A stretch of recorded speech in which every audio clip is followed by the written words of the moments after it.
Tony Dunn, ain't nothing to it but to do it, brother. Let's roll. In a world where Carolina Panthers fans have an insatiable thirst for Panthers news and opinions, only one podcast roars ferociously. It's the C3 Panthers Podcast.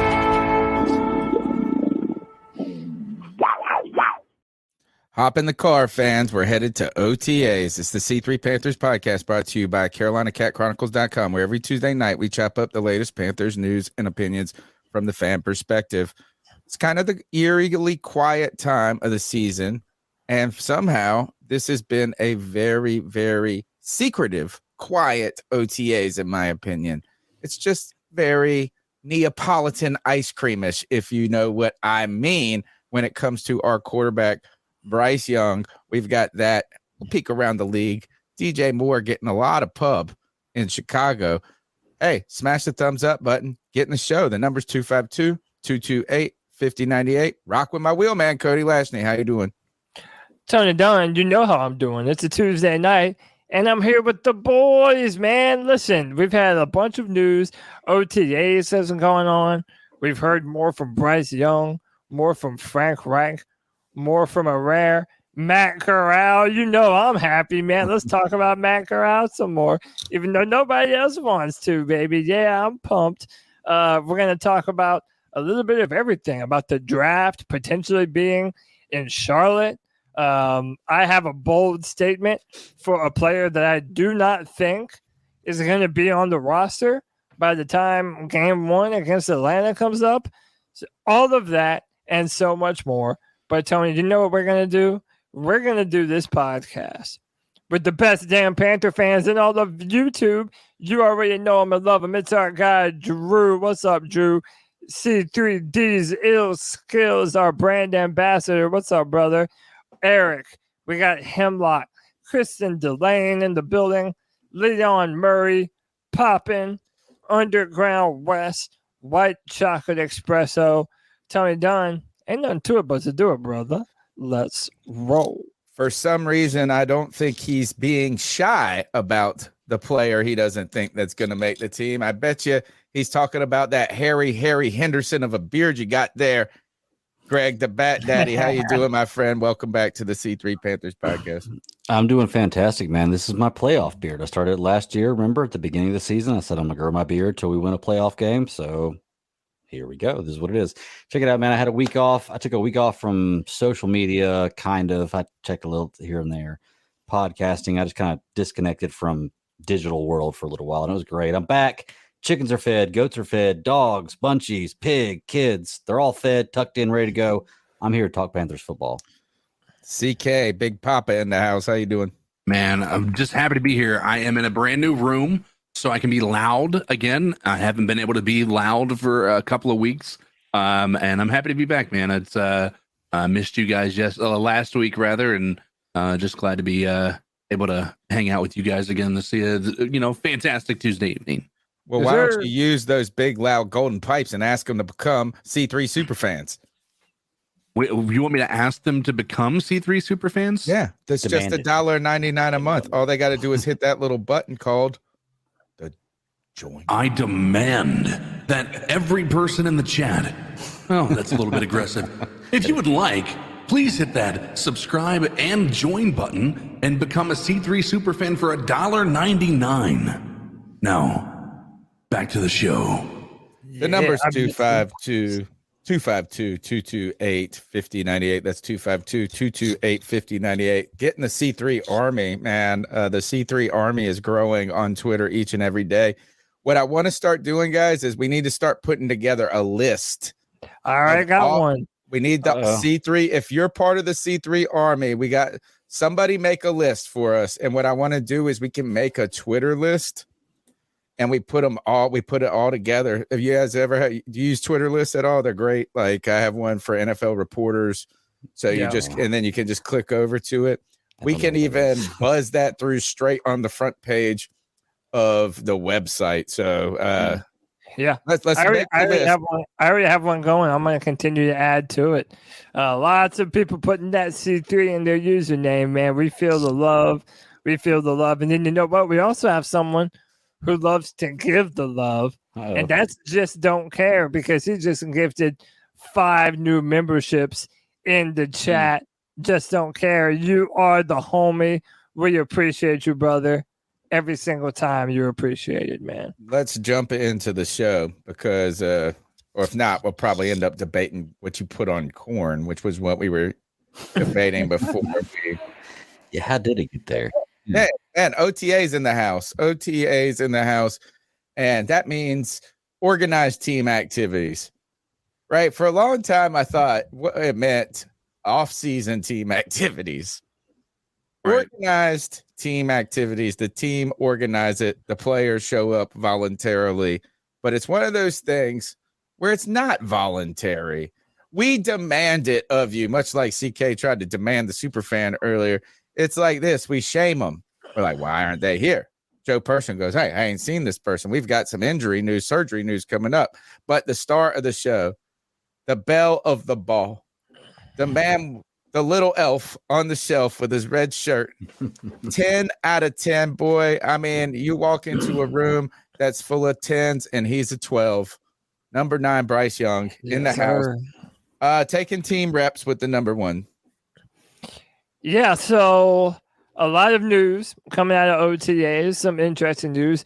Obviously, we're going to start where we always do nowadays. We're going to start with Bryce Young. And Bryce Young, in a very short amount of time, through rookie minicamp and Panthers OTAs, has really lived up to the billing of the most prepared rookie quarterback in the entire draft. Frank Reichman, speaking about him, says he's a 10 out of 10. Just complete command, control, poise. You could tell the way he was seeing it, the way he was working through progressions, accuracy in the throw. So our head coach is already ranting and raving about one Bryce Young and what he's been able to do with his attention to detail. So much so that fellow first-string quarterback, Andy Dalton, he went up to the podium at his press conference and said that Bryce Young noticed that one of the plays on the script today was written up wrong. It was incorrect. He was already able to point it out and then point it out to the staff and have them put the right verbiage connected to it. So Bryce Young is carrying himself in a manner that he was billed as this ultra prepared quarterback that's ready to hit the ground running and be the Luke Kuechly of the Carolina Panthers offense. And the final bit of news around Bryce is that even though him and Andy Dalton were splitting first team reps, Bryce Young got the majority of those first team reps. So what are we making so far of Bryce Young and all of the news about this wonderkind mind of a football player? Well, I tell you one thing is he's so small, he fits perfectly in the slide right there. Look, he's standing right Very on the easy to fit him Panther. in, yeah. It is fitting perfectly right there. Who got it wrong on the script? That's what I want to know. Who the hell wrote it down wrong? We need to Did they do it on know. purpose? He said it was a tag that was just, it was like almost like mislabeled is kind of what I gathered. But that's even more impressive because it tells me that he's, again, paying attention to every detail of the playbook and the script that they're planning on putting out there. So I don't think it was a big deal. I think that there was let me rephrase. I don't think that the mistake was a big deal. I think it was very impressive that he was able to catch it based on the way that they describe what it was. And this is minute things. This is stuff that's not going to, necessarily translate to the football field. But if one of the things we're talking about this guy being is cerebral and he's catching this on his third week working with the team, I think that's something that's worth getting excited about. No. Okay. I don't want to say that I'm not impressed at all, but to be truly honest with you, this is what I was sold. So, and there's another thing goes along with it. This is not playing the game of football. Okay. This Greg, is what? Greg, I'm telling Greg, you. Listen, Greg. listen. I'm not saying Wet that I towel. don't think. No, you're right. I'm not saying that I don't think he can be good, but I want to see it in a game. You cannot tell me they are playing as hard in practice as they play in a game. can't, yeah. Period. I'm sorry. It's great that he's doing well, and that's awesome. I expect him to do well. He's the damn #1 draft pick. I expect him to do well. Greg, But I'm Greg, still Greg. waiting for my judgment until I see him do it in a game. So Period. Greg, I added this next one for you. In fact, a lot of people saw this and ran with it. Bryce Young threw a deep ball for That's a Adam good tweet right Thielen, here. and the pass was tipped by Jeremy Chin, prompting a bunch of people to sarcastically point out, but his passes weren't tipped in the SEC. Do you? I That's mean, a good tweet. Well, Good tweet. It's short, sweet. It's in quote. Like, I love this. CJ and from a Anderson's, Texan fan. yeah. I look at it like this, like, okay, see, and this is what's tough. This is what's so difficult about what I just said before and this right here, because I'm not saying that what he did doesn't look good. Okay, so I may have misspoken when I said I'm not impressed. I guess what I mean is this is what I expect of him, and I'm waiting for a game. With this situation right here where they're talking about his pass got tipped, the way I'm going to look at that is, one, he's not going to throw every pass perfect no matter who he is. So I get that. Two, I'm going to look at it as Jeremy Chin playing really good defense on a good Amen. ball. Yeah. That's the way I look at it. And the other part is people are reading this and they're hearing tip passes and we're thinking, oh my God, it's because he's short and he got tipped at the line. This was a deep ball and he tipped it away from the receiver at the point of the, at the point of the reception, right? That's the impressive part about what Jeremy Chin did. This isn't a knock on what, Bryce Young has done or that throw. And even with regard to his height, there hasn't been a single height issue that they've talked about. People are grasping onto this because they hear tipped ball and they think Baker Mayfield last year. That's just not the case. Right. Or they're just being fun, having fun and poking fun with it. Oh, they are. Because everybody's like, well, the SEC, I mean, that's the same as the NFL. I mean, it's the same. It's the same. Alabama's the same. Greg, you're the kid in class that gets mad because the other kid did all their homework. No. You're over there going, you're like, man, why you gotta ask the questions, asking the questions of the teacher all the time? Because I did all my homework. Yeah, and then you're like, well, that's fine. But you're sitting over there, you're like, this kid will never show. Bryce, we got it. Everybody knows it was an teacher's pet. I'll pull the tape right now. I'll pull the tape. Baker Mayfield in OTAs or in training camp and all that stuff. I'll pull the tape for Matt Corral. I'll pull the tape for Derek Anderson. I'll pull the tape for Will Greer. All that stuff that we talked about. How great they looked. Does it transfer to a game? That's all I'm worried about right now. That's why I'm saying I'm holding my judgment until I see it in a game. And I think he can. I just haven't seen it yet. So I'm not gonna bet on it because I haven't seen it yet. RELAX.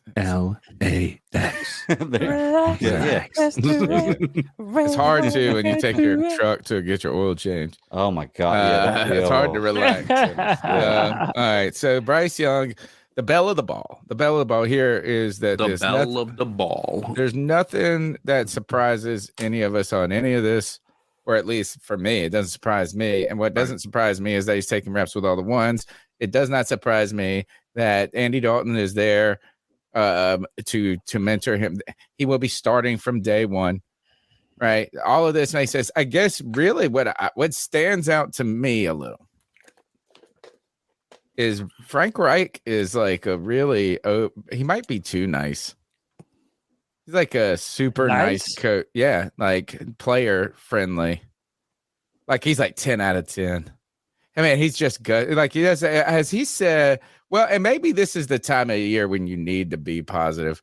I always feel like I used to hear like Robert be like, we got a lot of work to do. Maybe mistakes. Yeah. I mean, well, even with Matt Rule, you were all like, mistakes. We can't practice. I mean, he talked shit about everybody.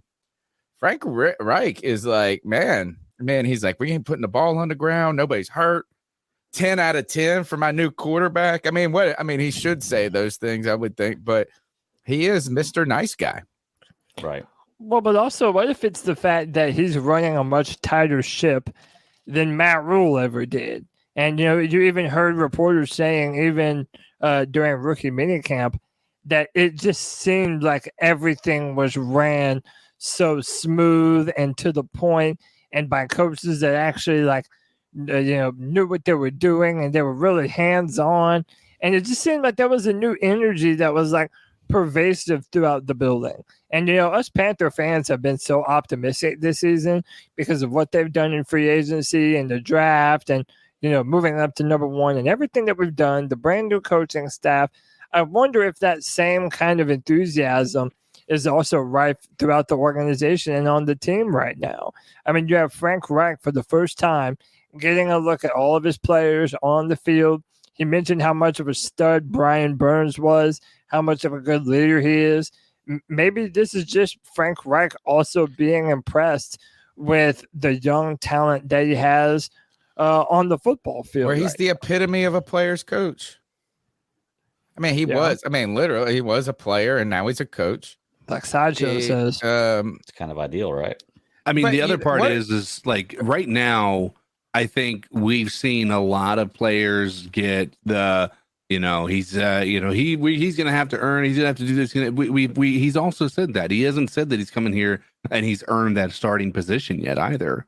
Right. So, I mean, I think that him being 10 out of 10 and also not being the starter, I think that's enough of the kind of the back and forth that you're talking about, having some, I wouldn't say negative, but maybe some, kind of backstepping a little bit on that. The other part of it is maybe he's doing everything great. He's experienced. Right. Maybe, Bryce Young or Frank Reich? Maybe Bryce Young is doing everything the way that he's supposed to be doing it. Oh, sure. Yeah, I mean, it's okay to compliment. I'm just saying Frank Reich in general seems like, and I'm not just saying only about Bryce. I'm talking about everything. It's like, it's like, well, but one of the things maybe when you talk about the smoothness and the clarity of the the organization of the practice first is, man, he's only been doing it for 45 years, right? Been in 900 different training camps and OTAs under so many different regimes. So his experience there.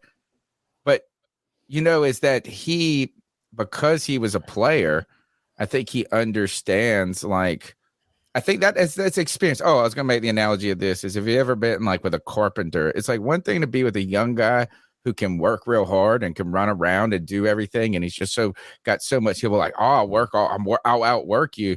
And then you're with a master carpenter and they don't have to move as fast. There's no wasted cuts. There's no wasted materials. You get at the end of it. I've worked with some guys that have been doing carpentry forever. And it's like, man, they could cut a piece of plot, like a sheet of drywall with their eyes closed and have the straightest line. Yeah. So that might be what Frank Reich is just the master carpenter of running a team. Well, doesn't he slightly undercut his own statements though? Whenever okay, I know we all know Bryce Young's going to be the starter. Here we go, Greg. I'm just saying. And then he says, well, it's Andy Dalton's job until Bryce Young comes in. And then he says, well, Bryce Young's a 10 out of 10. So are you telling me that Andy Dalton is better than a 10 out of 10 right now? No, that's not what he said. He said he said that today on yesterday, the first day of OTAs, everything he did was a 10 out of 10. He didn't say that he is a 10 out of 10. Okay. He said everything he did that day was because then he undersold him. He's a 12 out of 10. Okay. So I think that part is, if you take that into consideration and realize, he's just talking about that day. That's not a okay. Let's be clear, he hasn't crowned the guy to be the starter yet, like Greg's talking about. So I think there's still room to grow. If he was coming in here and absolutely just destroying everything, I think it would be hard for him to continue to say that Andy Dalton's the starter. I think they're just doing that out of an abundance of caution, not only for the team but for Bryce Young as well. I mean, you don't want to throw too much at this kid out of the gate, and if you can take a little bit of pressure off of him and say, hey, listen, you're going to be getting a lot of the starters rep, but we're not putting you as the starter yet. You don't have that pressure on you. You don't have to come in here and expect to be the guy throwing a dime to every single wide receiver, because nobody's going to expect that right now. You're still learning a lot. This comment's great. Sideshow said he's 5'10". 5'10", yeah, that's right. So question: if Frank Reich, let's just hypothetically does not start Bryce Young, game 1, first snap this season, are we looking at Frank Reich as the quarterback guru who knows what the hell he's doing, or a dumbass for drafting a quarterback and not starting? Well, we'll have to see what Bryce Young turns out to be. Okay. You know? He's gonna start. I bet. Well, and you know who else agrees with you, CK? Andy Dalton himself. And Andy Dalton, Greg, if you want to talk about Frank Reich being complimentary, Andy Dalton is somebody else that has chimed in on that chorus, and he basically took the back seat. He said, "Yeah, I know that this is going to be Bryce Young's spot at one point in time, and he's fully aware that at a certain point this is going to be his team." And he also said that from everything that he has seen, it's clear why he was the number 1 pick in the draft. So, I mean, if you want to say that this is all just people that are on his team that are just, patting Bryce on the back, hey, that's one thing. You're entitled to that opinion. Right. But it does seem like everyone has a very good opinion. Or he should be. Yeah, we should all feel this way. He's the number 1 pick. Of course he's going to be. All right. So, Frank Reich, Mr. Nice Guy, come on the show and tell us how awesome we are. Come on. You can't say no now. We've deemed you Mr. Nice Guy, Frank Reich. Come on the C3 Panthers podcast. What's up next is, talk about quarterbacks. Talk about favorite quarterbacks out of the SEC. Here comes Cody Lashley's favorite quarterback out of SEC. My favorite segment time, baby. Let's do some Matt Corral talk. So Matt Corral was also up to the podium, and they decided to ask my boy Matt some questions. Now, we all remember that he put out this thing about not being where God wants you to be or whatever. They asked him about it. He said that it had nothing to do with football, that it was a personal nature. It was of a personal nature, but some very interesting things happened at the press conference. One, Matt Corral said if it was up to him, he doesn't want to be traded. And he is excited about playing for Frank Reich. And this is something that, a lot of us had been wondering what they do intend to do with Matt Corral. And another interesting tidbit that was dropped by Frank Reich is that the Panthers cut Jacob Eason, and they did it with the intention in mind of getting Matt Corral more snaps. And, man, it really does seem like this is an organization that does want to see what they have in Matt Corral. Yeah. So my question to the three of you is, are they going to, as we are predicting that they're going to let Bryce Young have every opportunity to win the number 1 quarterback spot, what's the likelihood that Matt Corral could actually win out the quarterback number 2 spot?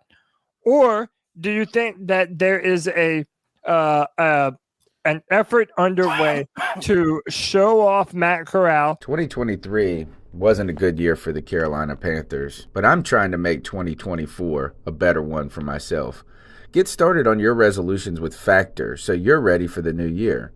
Factor's ready-to-eat meal delivery takes the stress out of meal planning and sets you up for success in the new year. Skip the grocery stores, prep work, and cooking fatigue. Instead, get chef-crafted, dietitian-approved meals delivered right to your door. With over 35 meals to choose from per week, including keto options, calorie smart, vegan plus veggie, and more, plus over 55 weekly add-ons, you'll have a ton of nutritious and flavorful options to kickstart your resolutions. Skip that overpriced takeout trap. Factor is cheaper and way more delicious than takeout. Get chef-crafted, restaurant-quality meals delivered right to your door, and they're ready to heat and eat in just 2 minutes, which means more time for you. Head to factormeals.com/C350 and use the promo code C350 to get 50% off. That's code C350 at factormeals.com/C350 to get 50% off. Doctors take Field of Greens for their own health. Here's Dr. Ryan Green to explain. We're like you, too much fast food and not enough exercise. That's why I take Field of Greens. The fruits and vegetables in Field of Greens support my heart, lungs, kidneys, and metabolism for weight loss. And Field of Greens promises your doctor will notice your improved health or your money back. Get 15% off with promo code HEALTH at fieldofgreens.com. That's promo code HEALTH at fieldofgreens.com. Product is not intended to diagnose, treat, cure, or prevent any disease. In the preseason, which Frank Wright did say that they want Matt Corral to have a bunch of snaps in the preseason. And are they trying to inflate his trade value to get some other team to give them some draft capital? Yes, that's exactly what they're going to do. And that's exactly what they should do. And that's what Matt Corral has to hope happens, is that he goes out there and balls out in the preseason and the Carolina Panthers find a way to move him around, or at the very minimum, create the mystique that was at once Jimmy Garoppolo. Unless, right? of course, Matt Corral has the same belief that Greg does, that Bryce Young is going to have durability concerns. Oh. He said he wants to be a Panther. Okay, here's my question. What do you get for Matt Corral? Let's say Matt Corral goes out in the preseason and balls out and is the best looking quarterback in the preseason. What do you get for him? That's what I'm saying. And that's why I don't have want a to trade prediction, him. though. Like honestly, You're not Maybe at most a 6th round pick. At most, I mean, what? Who would offer more than that? I don't know. Why get rid of him then? You would have to have an 6th round pick. Why get rid of him? incredible preseason in order for that to be a real possibility.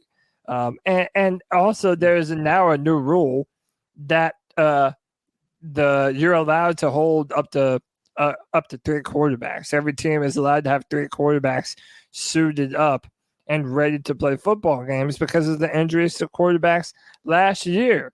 So with all those things together, you have a young guy on a rookie contract, now has a chip on his shoulder. We played 4 quarterbacks last year. So why wouldn't you keep Matt Corral on the team as, an asset in case something happens to your starters?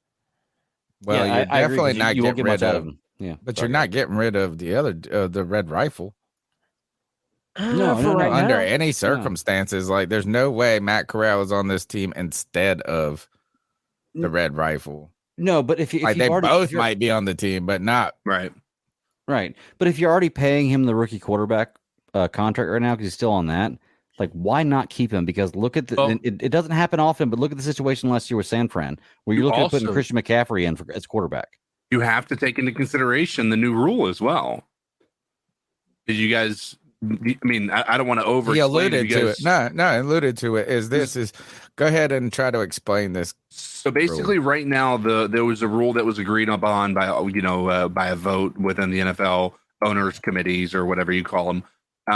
Basically allowing you to keep a 3rd quarterback on the roster and active on game day and not have it count against your normal roster count. Basically, so I don't know how that works though, CK. And the reason I asked that is because when you have, unless they've changed this rule, you do keep a 53-man roster, but you only dress 50 each week.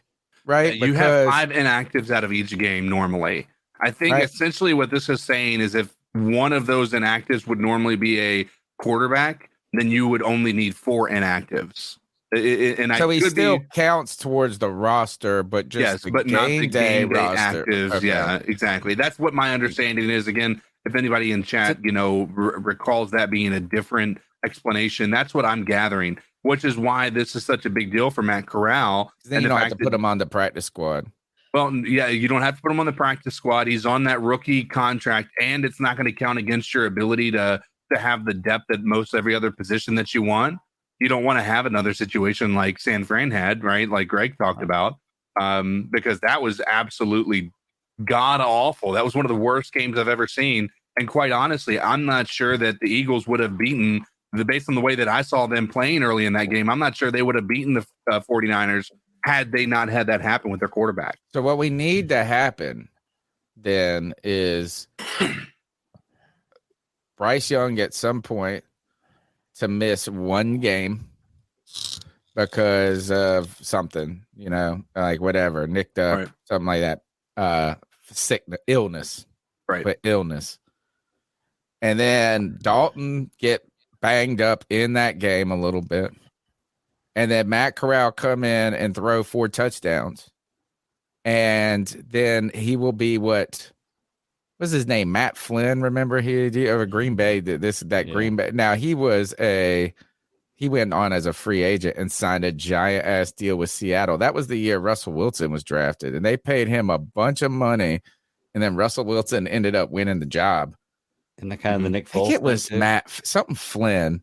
Yeah, but Matt Flynn. That's kind of what happened with Garoppolo a little bit. Is he came in for a couple of games stretch and was really good, and then Brady came back and it was fine. He was fine, so we don't want anything bad really to happen to our number one. But then we can trade him away next year for like a number 2. However, Garoppolo ended up being pretty successful. That's kind of the difference. Flynn, you know what? The Garoppolo Patriots still made the right decision. Well, but even like, could you imagine a quarterback controversy in Carolina where you have some scenario where Matt Corral ends up seeing the field and then balls the fuck out? I mean, hey, you're the one putting out the what if scenarios. It's not a controversy, though. I'm just saying, like, we're brewing up value in the year. That's what I'm saying. I like the idea of having him on simply for the fact that he's been with the team, and I don't hate the guy. I'm not against him, but it's just he has 2 better players in front of him right now. How do you think he interviews, Cody? Who, Matt Corral? Yeah. What'd you think of the interview? I've only ever heard him give 2 interviews, that one and then one before last training camp. I always felt that he carried himself very well. He was very open and honest about, I have to control the things that I can control. Yeah. And that there are some things that he'll have no say so over. But he said last year was tough. Last year was tough for him. And I'm kind of curious what was the tough part about it. I mean, was it the injury? Was it being a rookie and the turmoil? Tony, it was probably knowing that if he hadn't gotten injured at that point in time, they put PJ He would have Walker actually in, played like 7 games. That would have been him. That would have been his job. And we might have had a 7-game sample set of what Matt Corral could be for the Carolina Panthers last year. We might not have Bryce Young and the fact that he missed out on all that time, then it makes it so easy for the Panthers to go, we have to go up to number 1 to get a quarterback. Because even if we think that Matt Corral has some modicum of talent, we haven't seen enough of him healthy to make that bet. He still, no matter how good he played, we still would have done what we did, probably. That depends. There's no way he could have played good enough because. I think you put Matt Corral would be our coach. We would be rocking with Matt Corral. No, I'm saying if you saw more of Matt Corral than Desmond Ridder did last year for the Falcons, who's currently tapped to be their day 1 starter, then it's not as insane to take a different quarterback position. They also don't have a new coach, though. Look, if they put Matt Corral's healthy and they put him in when we pull Baker Mayfield and Matt Corral ends up having the season we have and beats Tampa Bay that last game we made the playoffs, Matt Corral's my guy. I don't want a quarterback out of that, but that didn't happen. All right. It's not his fault, but it didn't happen. Look at this. Greg's so wet blanket. He'd rather have Matt Corral than Bryce. I'm sorry. I'm a realistic guy. I can't help it. I have to look at the actual things that are in front of me as opposed to what possibly. I want to be hopeful. Like I said, I really think Bryce Young can do it. I hope he can do it, but I still need to see it before I am. All right, this was right. I'm not saying he's the right pick. A lot of people are right on. He's right. He's there. He's the guy. You don't know that yet. So, let's wait and see. Okay. Let's talk about some things that have actually happened in the world. I got one of those daily calendars for Christmas, and I have not peeled it back. It's a Carolina Panthers one. I've not peeled it back since April 8th. Oh. D'Angelo Williams ranks number 2 on the Panthers all-time rushing list with 6,846 yards. That's a fun fact. And just do a couple of these, and then we'll move on. What undrafted defensive end from Troy posted 55 sacks over 8 seasons with the Panthers beginning in 2012.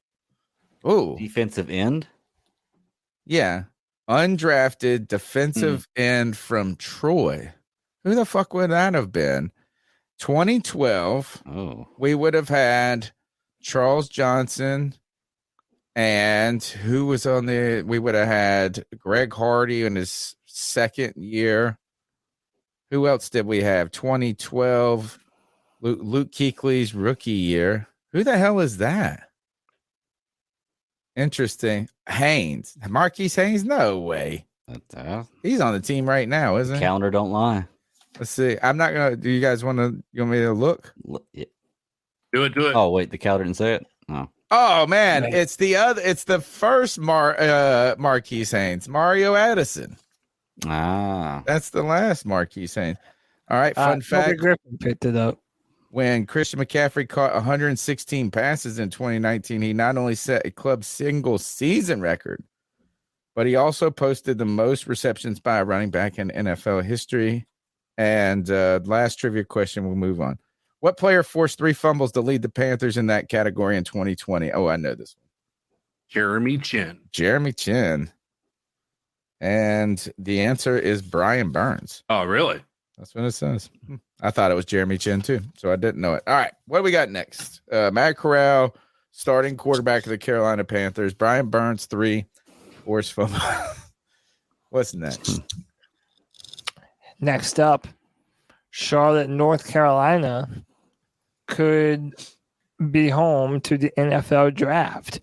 It was revealed that NFL officials were in Charlotte on May the 4th to hear a pitch from city leaders about hosting a draft.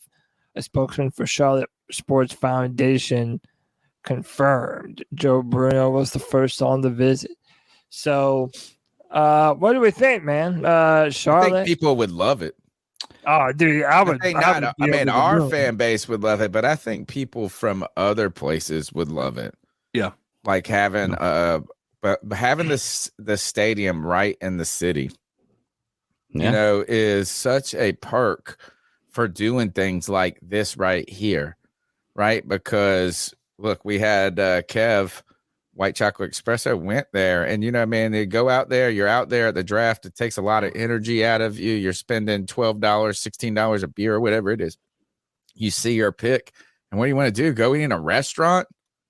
Right down there, you know what I'm saying? Go to a couple of bars downtown, like, or uptown, should I say? I think this is like, it's the perfect environment for, I mean, and Nashville is another one. You know what I mean? Fun. The stadium is right freaking there, across the river. And I mean, I think I'm pretty sure it's across the water, but it's like you can walk, literally almost walk there from whatever that strip is. I think Charlotte would be a fantastic place for things exactly like this, because you're not spending all your time in the stadium. Imagine doing this like in Dallas, and you got to drive like 2 hours out of the way to get to the. I mean, they might not always do it at the stadium. Yeah, I love this idea because I love Charlotte. Like, if there's any big city I'm going to, it's Charlotte. I absolutely love being there. I find it interesting though. May the 4th. They did this. Is that like a new hope they're trying to invoke amongst Carolina fans? Charlotte, May 4th. Yeah, the 4th. Yeah, I'll see myself. May the 4th be with them in landing. And the new hope. Yeah. Somebody got that. Somebody in the chat room got that. But yeah. No, I like it. I think that Charlotte's good.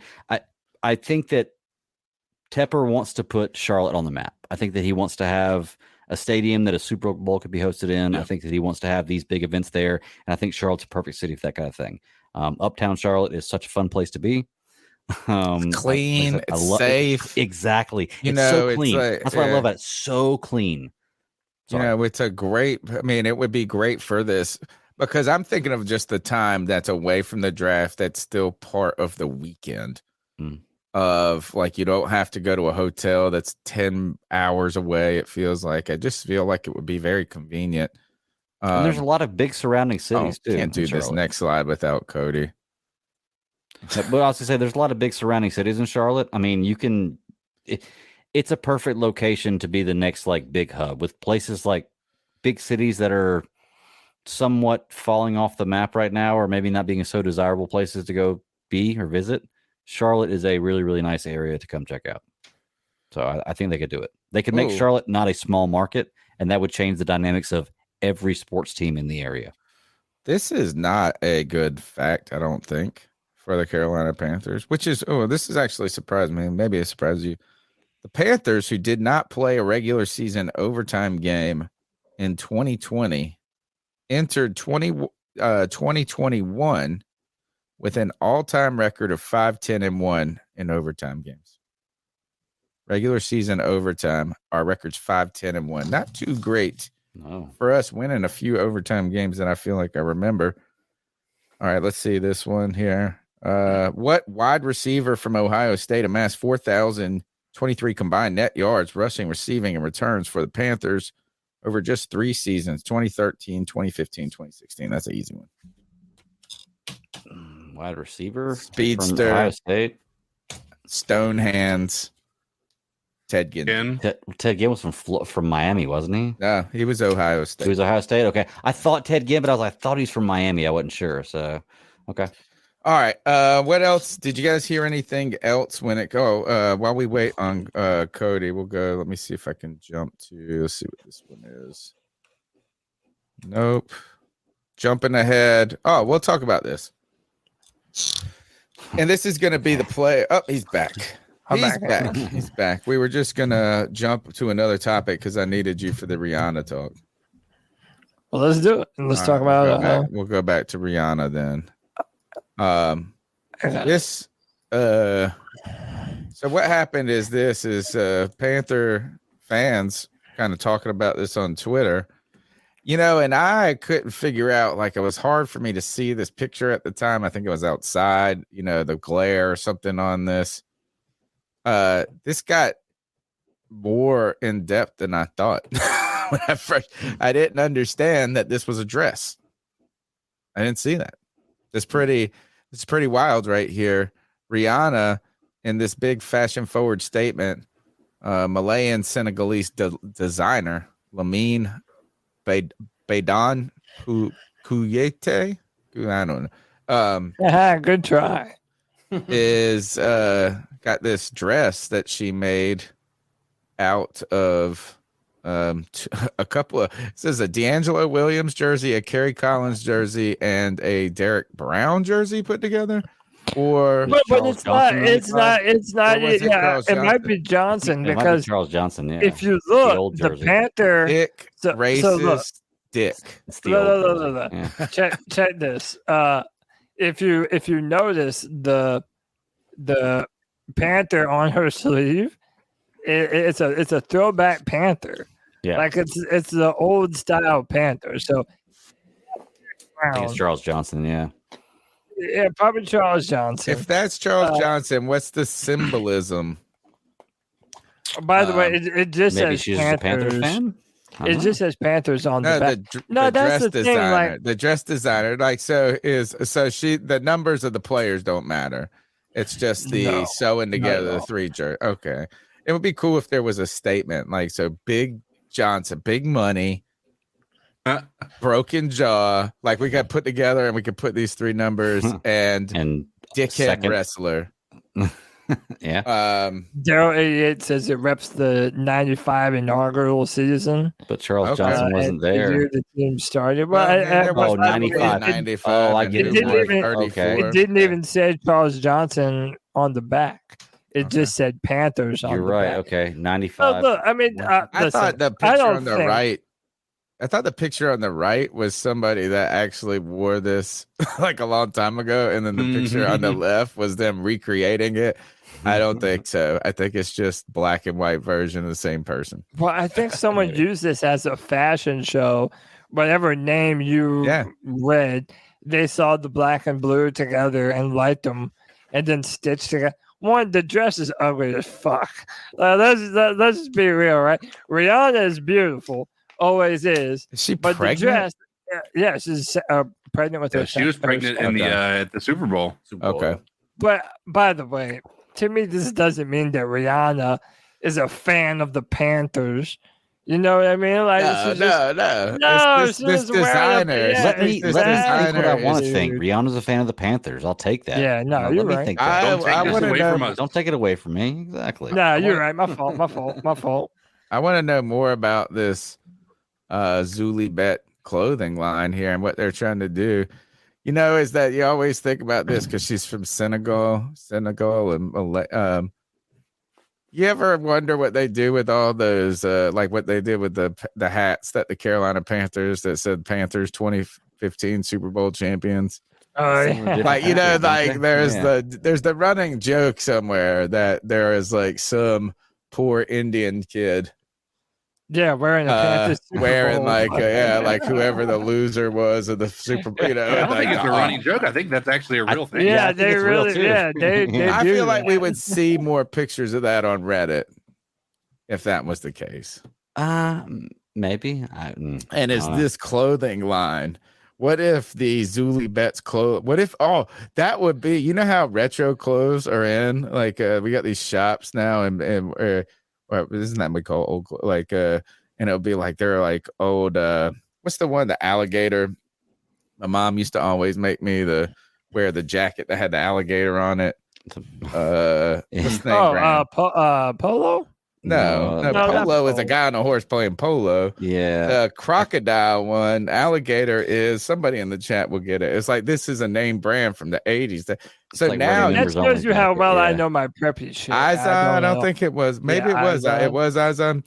So, but here, what if there was an actual clothing line out there that made fashion clothes out of all those old off-brand championship shirt? Like it's like, hey, the 1989 loser of the World Series. And it's like That would actually be insanely smart.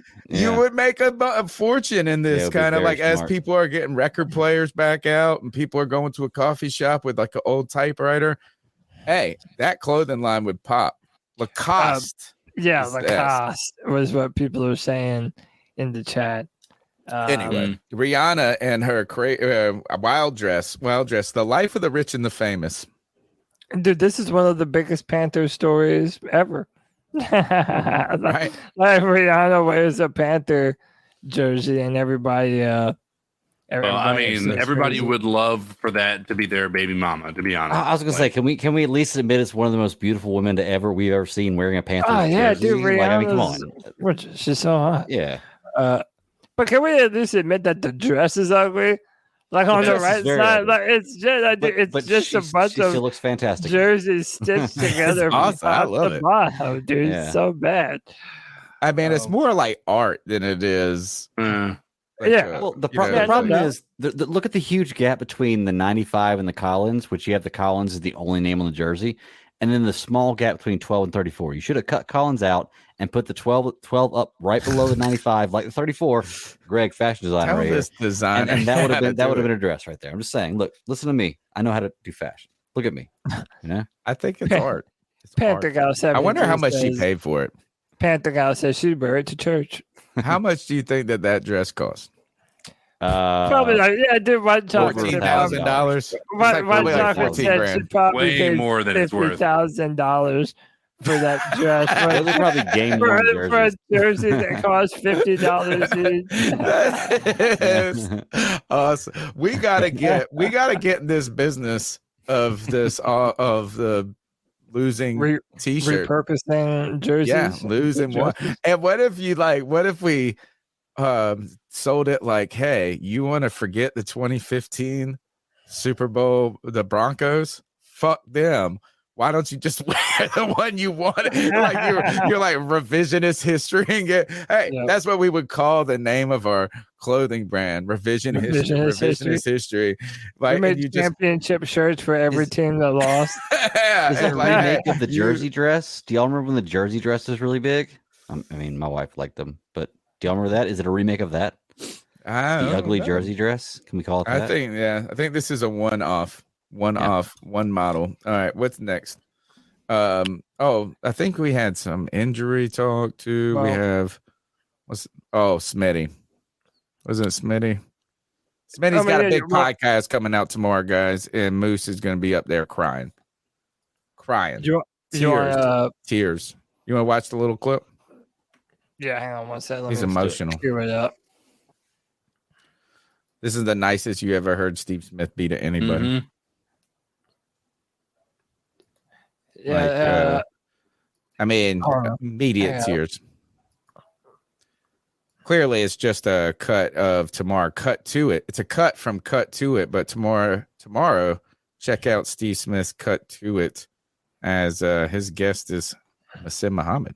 There are a lot of people that helped me get where I'm at. But then there's some people who made me who I am. And man, I always appreciate that of you, man. Man, you're making me emotional in here, man. But you my big bro, man. Yeah. And because I'm a product of what you taught. You, Ricky, Moose, all those guys, Rich, Fred Graves, Bobby Ingram, all those guys taught me a lot of stuff, man. And so I just want to make sure, and also people know, man, it ain't no Smitty without Moose.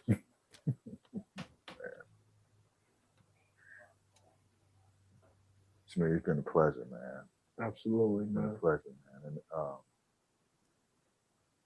I'm thankful that you decided to retire in this city.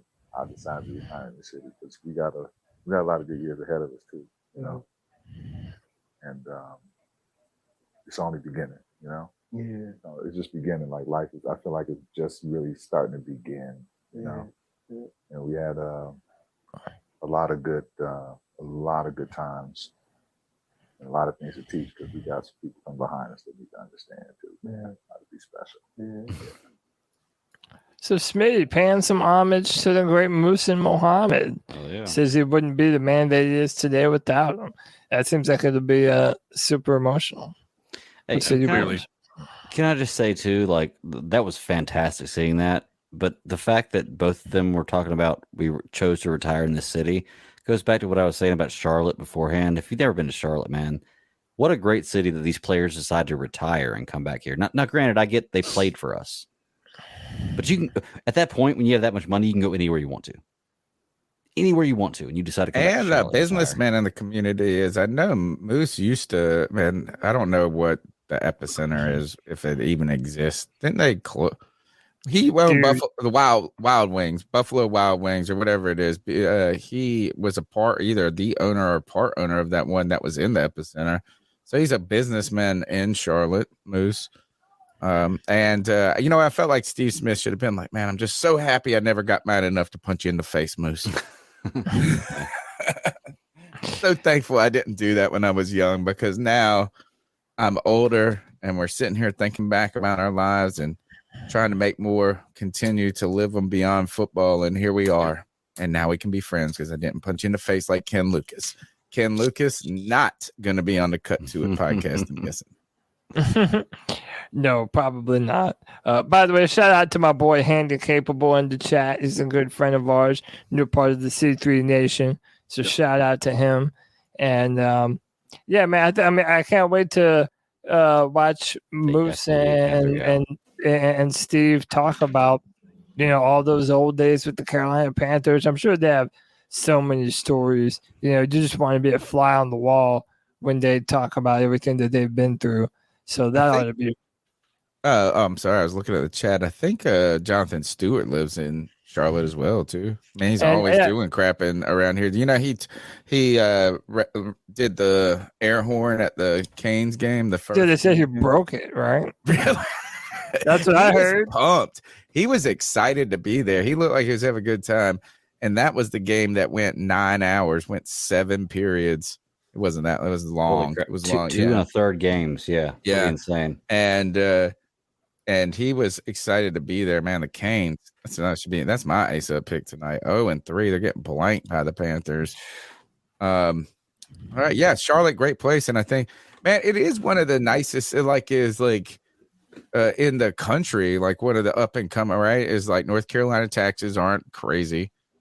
So I mean, the only thing we don't get as many snowbirds in North Carolina because, you know, I mean, there's a lot of benefits of going to Florida for no state income tax. They have like pension, like in Georgia, you don't get your pension taxed. And so like a lot of people from the North, but like everybody who goes to Charlotte and like in North Carolina likes it, loves it. It's like a city that's growing, the great schools. It's like got everything. It's got the international airport, banking. Yeah. It's like a It's clean. the fastest growing city in the Southeast. It is. Still? It's the biggest banking city in the Yeah. world. Yeah. Yeah. So Wow. it's Been a up there big for a deal. long time. And now actually. the stadium's going to be called Smithfield Bacon. No, it's not. It's got to be Bank of America. It's going to be a bank of some sort. If not Bank of America, it'll be another bank. Fifth Third. But what's Bank bigger or than some Bank of America? To bullshit. be honest, I know. with you? Why There's would three. There's three big ones beyond that. Wells Fargo. Yeah, but Wells Fargo and J.P. Morgan. Beyond that, what's Like, why do we assume that why are so many people assuming that Bank of America won't just pick up the rights again? I don't know. To be honest with you, I really don't. I kind of like Bank of America. I think it's pretty awesome. Hasn't it felt like that a little Yeah, bit? That like the people that have talked about it have been like, oh, it's going to be something different. I don't know, man. I think that, like I said, Tepper wants to Cody, make you're this there. a Super Bowl ready franchise. I think that and the only way to do that is to build a brand new state of the art stadium. And if Bank of America is not down to do that, then he will drop them and find somebody. Well, who's, they don't wants to build do the that. stadium though; they just buy the naming rights. Well, they right? sponsor it though. Like they have a big part. Yeah, it's a And pretty a financial contribution to the team. Yeah, they're to be a probably getting sponsor, ready. The city of Charlotte is probably getting ready to spend around $1 billion on renovations to Bank of America Stadium. Yeah, $1 billion on renovations. Yeah, Dude, they're like, what are they gonna? They might put a roof on that mug for $1 billion. I hope so. I think they might call it Lowe's Field. I'm telling you, in my mind, I feel like it's going to be Lowe's. Lowe's has their brand new headquarters here in Charlotte. They're a big warehouse they just like store. own all of Charlotte. Well, don't they have the Lowe's they Motor have the Speedway? Lowe's Motor Speedway too. Yeah, Just they're be a like big- we own they're the city. yeah, they're a big competitor to Home Depot, and Home Depot, that's the Falcons. That's Arthur Blank. So, All right. So go to Cut to It tomorrow. Find out about Smitty and Moose and the Charlotte community that is just full of Panther legends. What's next? yeah, so two things that I wanted to speak about. We'll start on offense first. Hayden Hurst underwent a sports hernia surgery. This is scary. Reich wasn't sure his timeline to return. And it's like, why are we just now learning about this? Right. Sports hernias they're sneaky injuries, man. Right? Like is so like what's one of those things like you can't, and they can get worse, right? Any hernia can start out as something that is like, all right, well, you know, your muscles are going to repair itself and do some different things. But the sports hernia is kind of hard to diagnose, right? It's like you just have some discomfort, should I say? And the problem though with the hernia injuries is that it's not that they're not fixable and fixed pretty quickly. To be honest, it's just like I'm sure they have to be careful in their recovery. Yeah. Right. Like you don't want to like hit the weights too quick or something. And maybe like so it could be a slow burn for him in some ways, I think. Yeah. I have some thoughts about this. Before we go any further, who wore it better, Rihanna or the boy, White Chocolate Expression? Definitely. We should all just go to games like this. Yeah. Kev, you little naughty son of a bitch. We should all do that. You know what is be like what if you did this? What if you sewed together the same exact dress with the same jerseys, but you used all knockoff jerseys? It was the double knockoff. Oh, dude. Get that off my screen, bro. What the hell are we doing? What the hell are we doing? So when it comes to Hayden Hurst, man, like, I don't know. I mean, the fact that we don't have a timetable, that's kind of worrisome to me. It's like, come on, man. You know, I just don't want to to have a situation where Hayden Hurst is, slow to make an impact on the team because of this injury that we're just now finding out about. Right. Go The ahead. biggest issue is just not knowing this beforehand. Like, did the Panthers know that he needed this before they signed him? That's a huge deal. And I get that I can't, like, they don't care what I think, but I care what I think. Like, I just feel like, Cody, you put it out there best. Why would you sign a player like this? Or maybe you can understand why this player would be let go if he had this coming in the future and you knew this was coming. We have no idea what's going on. You're talking about Hurst, right? Yeah. Yeah, you're right. That again, these sports hernias, man. I think that's the hernia that goes down.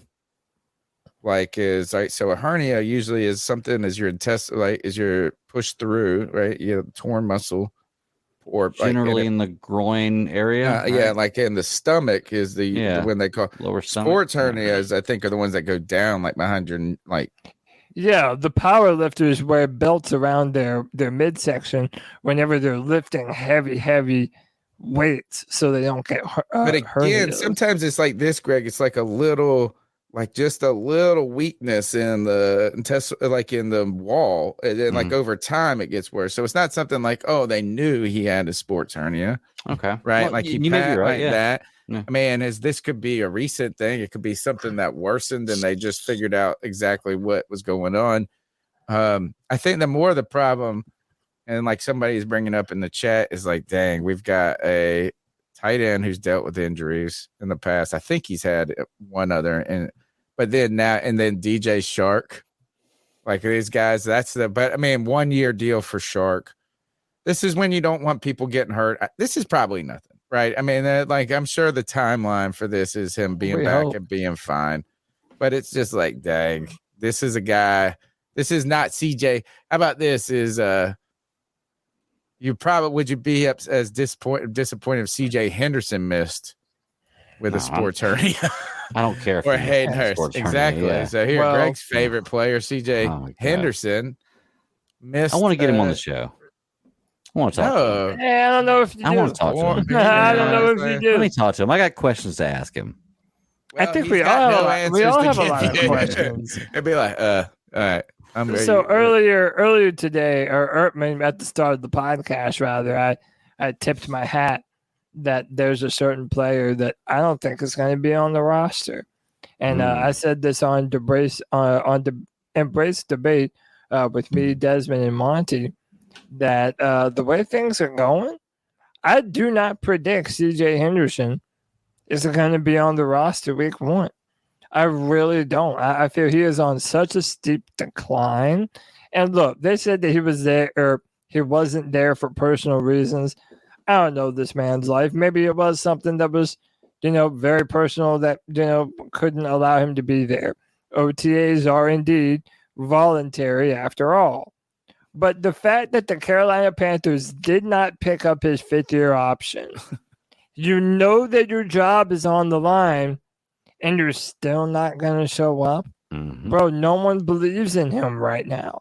And one of the things that we talked about a long time ago when we traded for CJ Henderson was there was always the rumors that we heard that Henderson didn't love football. That, he doesn't have that fire, that passion to be the best player possible. And with this performance after last season, I don't know, man. CJ Henderson, I just feel like that is a roller coaster going down, down, down. Mm-hmm. And I mean, and you have very talented undrafted free agent Rajon Wright, who I know he's undrafted, but I'm hoping he might be able to impress a little bit. None of us want to depend on Keith Taylor, so it's a bit of a tough situation. But I don't know why CJ wouldn't make it a point to be there, knowing everything he has going on right now with the Panthers organization. Because he's not good. We need to not hate on Keith Taylor so much, right? It's like we always love to. No, we love to throw these, but no, this is good as Henderson. Like him a lot. Steve Smith was gushing about him last year. If we got CJ Henderson up here on the podcast for Greg, And Greg threw the heavy hitter at him, and he goes, "So, what was the reason you didn't go to OTAs?" As Cody tells me that this roller coaster keeps going down, down, and down. And what if he just said, "Well, personally, I didn't want to be there. That was my reason." He said, "Personal reason. Personally, I didn't want to go. It was optional." That would probably be the answer to that. Why does he? What's he gonna do? Like, is CJ Henderson did not want to be there. That's what I think the personal reason was. So, okay, I'm pulling up stats right now because that is interesting to see. Okay, so Keith Taylor got cooked in one game, and everybody Keith is like, Taylor started 5 games in his career. So let's give him a break compared to CJ Henderson. He got cooked in one game, and people these poor core. It's like turning on Ben Wickery. Yeah, man, they let Julio Jones cook him for 200 yards, and then everybody's like coming off first game back in a year and a half. And they put a nickel corner on a guy who's the best receiver in the damn league. And they put him in man and they say, "Hey, go cover Julio." And then he's like out of shape. And Ron Rivera goes, "Well, if he was in shape, he could have done." Oh, man, poor Ben Wickery got run over with a Mack truck by Ron Rivera and the Panther fan base. Keith Taylor isn't far behind him on this. You guys are running over him with a damn cement truck for no reason. No, you're absolutely right. Keith Taylor in 5 starts had 67 combo tackles. CJ Henderson because everybody was passing on him. Well, but that's okay. So he also has one forced fumble, 12. Well, look at CJ Henderson in okay. Yeah, what game was it that he got beat up in? It was around that Atlanta game somewhere. Yeah, because that was the game of his career, wasn't it? It was somewhere. I forget who it was. I think it was that Atlanta game because I remember they didn't pass much. Out. Who? CJ Henderson. Oh, CJ Henderson. Yeah. I wonder where Keith Taylor got cooked, though. What game it was. Like, what game was that? Because there was a specific game last year where people were like, "Oh, this dude sucks now." Like, we turned on him. And it's hard because like I want to compare stats and I want to defend, but then I realize that I'm defending Keith Taylor and I'm like, well, okay, maybe I should stop. Yeah, dude, that's a losing battle. It's a losing battle. Like, man, even against CJ Henderson, and which I don't think CJ Henderson's like a leap and bounds afford Keith Taylor, but I'm trying to defend Keith Taylor. It's like so okay, maybe I should stop. Yeah, you definitely should. But hey, again, I don't think that his heart is in it. Like, and again, I'm not trying to read too much into him not being at OTAs, but come on. If you were a professional football player and the team that you play for didn't pick up your 5th-year option and you have a brand new coaching staff, this dude has been under like 3 or 4 different coaching staffs in his NFL career. Like, why would you not be doing everything in your power to, show well of yourself and put it out there that you're coming out here looking to ball? I mean, J.C. Horn was out there, Dante Jackson was out there, all the other big names were out there. I'll tell you why. Because CJ Henderson signed a 2-year contract with Jacksonville for $9.5 million. And then that was before he even signed with Carolina. I don't know what he got with Carolina, or if he's still on that same thing. I don't care. $9.5 million is enough to take care of your family for the rest of your life. That's why he doesn't care. He came in the NFL to make a paycheck, which I respect that. If you want to do that's fine, but just get out. You made your paycheck. He's trying to. He's about to. So, what do we got next, Cody? By the way, Daniel S says it was the Pittsburgh game. Pittsburgh. Oh, and was it like Kenny Pickett? Yeah. Just being all kinds of terrible. So I wanted to bring this up. The NFL put out their power rankings for all the 32 starting quarterbacks in the NFL. And I happen to have that list right here. And we're gonna don't put it up yet. Don't put it up. Okay. You told me just in time. Let's do ours real quick, and then we'll compare it. Well, of the top 32 or just the top? We'll just do top 10. Okay. All of ours individually? I don't know. We can maybe try to consensus do it real quick. Number 1. Pat You guys- Mahomes. Mahomes. Pat Mahomes. Yeah, I say Pat Mahomes. All no right. question. Number 2, I would Burrow. say Joe Burrow. I agree. I Yeah, agree. I can't argue that. Number 3, I would say Josh Allen. He took a step back last year is my only thing. All right. Who was the name that you would who's put better? above him? Yeah, that's the question. Okay. I agree. He did take a step back, but I can't. For me, think of anybody Aaron better, Rodgers. I mean, Jalen Hurts he had a is bad year. probably the one that I would consider being better. But Jalen. he's only had 1 year of good, you know? Yeah, But we're talking I vote about right Josh now, Allen. not talking about in totality. We're talking about right now, right? I mean, yeah. I mean, Right yeah. now, Going into this season, I would be with you and CK to say Jalen Hurts number 3 for me over Josh Allen. I think Jalen Hurts right now. I don't believe that he's going to stay there. Josh Allen played hurt last year, but I think right now Jalen Hurts proved a lot more last year. So then we all right, go so fine. Three go- Hurts, 4 Josh Allen. Or Josh Allen. 5. I would Everybody's say gonna go Justin Herbert. I would say Justin I would- Herbert. Yeah. I would say Trevor Lawrence. But I'm You not know gonna what? I honestly, Cody, you converted me last year towards the end of the year. You didn't, but Trevor did. I think I'd rather have Trevor Lawrence than Justin Herbert too. I agree. I'll go with you on that. I like them both. I think you can not. I don't It's think an you easy can- 5-6 right? I say Herbert over that. Okay. CK, you pick between the two. Herbert. Okay. Okay. All right. But Herbert. Didn't Trevor Lawrence? Then beat we're gonna Herbert give you in the Trevor playoffs? Yeah, Lawrence? that's what I'm saying, dude. Didn't he beat That's Herbert in what the playoffs? Like, Yeah, man. Like okay. one of them. Hey, I don't know. I don't know. What all right, about so That's Dan- an 5-6 right there. Aaron So we're going to Rodgers? 7, right? So there's we Yes. also have Lamar Jackson out there. So you we're- put him what- above Aaron Rodgers? What number are we at right now? Yes, We're at 8. Tony, Are we I'll go doing ahead the and tell you top right now, 10? Aaron Rodgers Lamar? is barely going to make my I'll top go 10 as if far he as we does. can real quick. Lamar? Who is it? It's not At Deshaun 7? Watson. It's not Lamar. It's not Russell Wilson. It's not all right, so who's in the not South? that. Nobody in the Not- South. The And number Giants, we 8? did the Eagles. It's nobody from it's not What about Dak. Baker? It's just not Kirk Cousins. It's not We're it's Lamar or Aaron Rodgers, and who's next? We're at number 7. Yeah, we're at number 7. I'd take Lamar. He's probably the next guy I'd take Yeah, off. but The I board, would. to be fair. Y'all can say all you want about me He's gonna hating say on Deshaun Lamar. Watson. I would take Trevor over Lamar. We've Well, already Trevor's got already Trevor. there. He's number Trevor's 7. 5 or 6. We said Trevor and Herbert. Are So 5 you or have 6. so Herbert is, or Trevor Lawrence is Mahomes, 6. Burrow, Hurts, He's either 5 or Allen, 6, so we Herbert, split on that. Lawrence. We're at number Yeah. 7 now. all right. So who would you go, Lamar or Aaron Rodgers? I go Lamar.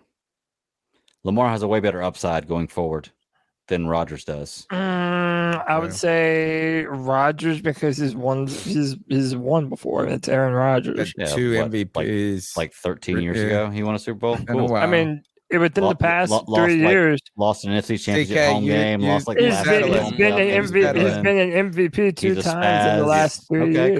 cool. I'll take Lamar. I'm gonna Over Aaron take Rodgers. I'll take Oh. Aaron Rodgers. Okay. You went Aaron Rodgers? Yeah. Okay, then we're Okay. going Aaron Rodgers. I'll Then take we're Rodgers. going Lamar. Lamar's next. Okay. Lamar. I know who Who's I would. I next? know who I would put at Next. number Just say 10. Austin, go ahead. I know who I would Bryce put. Young. to. Hey, what about Bryce Young. Bryce Oh, Young what is about Tua? Dak. It's Tua, Dak, Gino. You could say Patrick. Murray. What's his name? Murray's little not guy. even playing next year, so you can't. I know, but he's been hurt. But he is. Who are you gonna say, Cody? I mean, is it what we think, or is it what the Yeah, media no. at large? No, would what we think. What we think. I'd put Deshaun Watson next. God, no way. Y'all are judging what 5 games that he played last year. No, we No, haven't he seen him played in more 3 than- years. Yeah, I mean, We haven't seen him in so long, dude. It's And- not just and- 5. Yeah, but And when it was- he played like he didn't play well. Everybody Like, he said played in the really chat said- badly. Tua.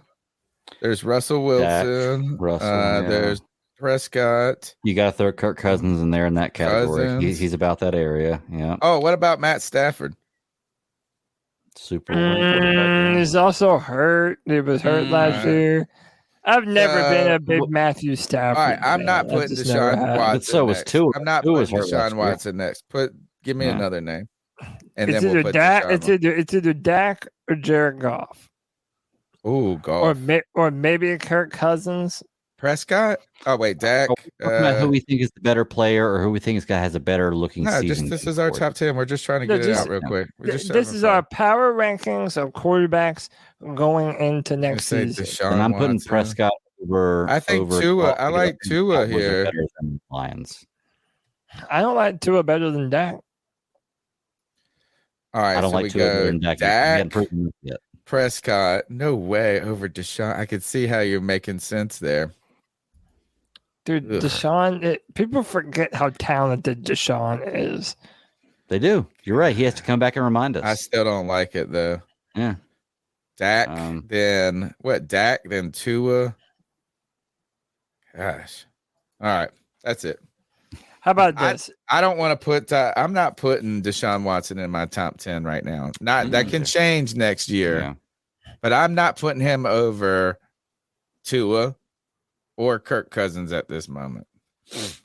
Actually, no, I would say this. I'd put him over Kirk Cousins. He hasn't proven anything yet.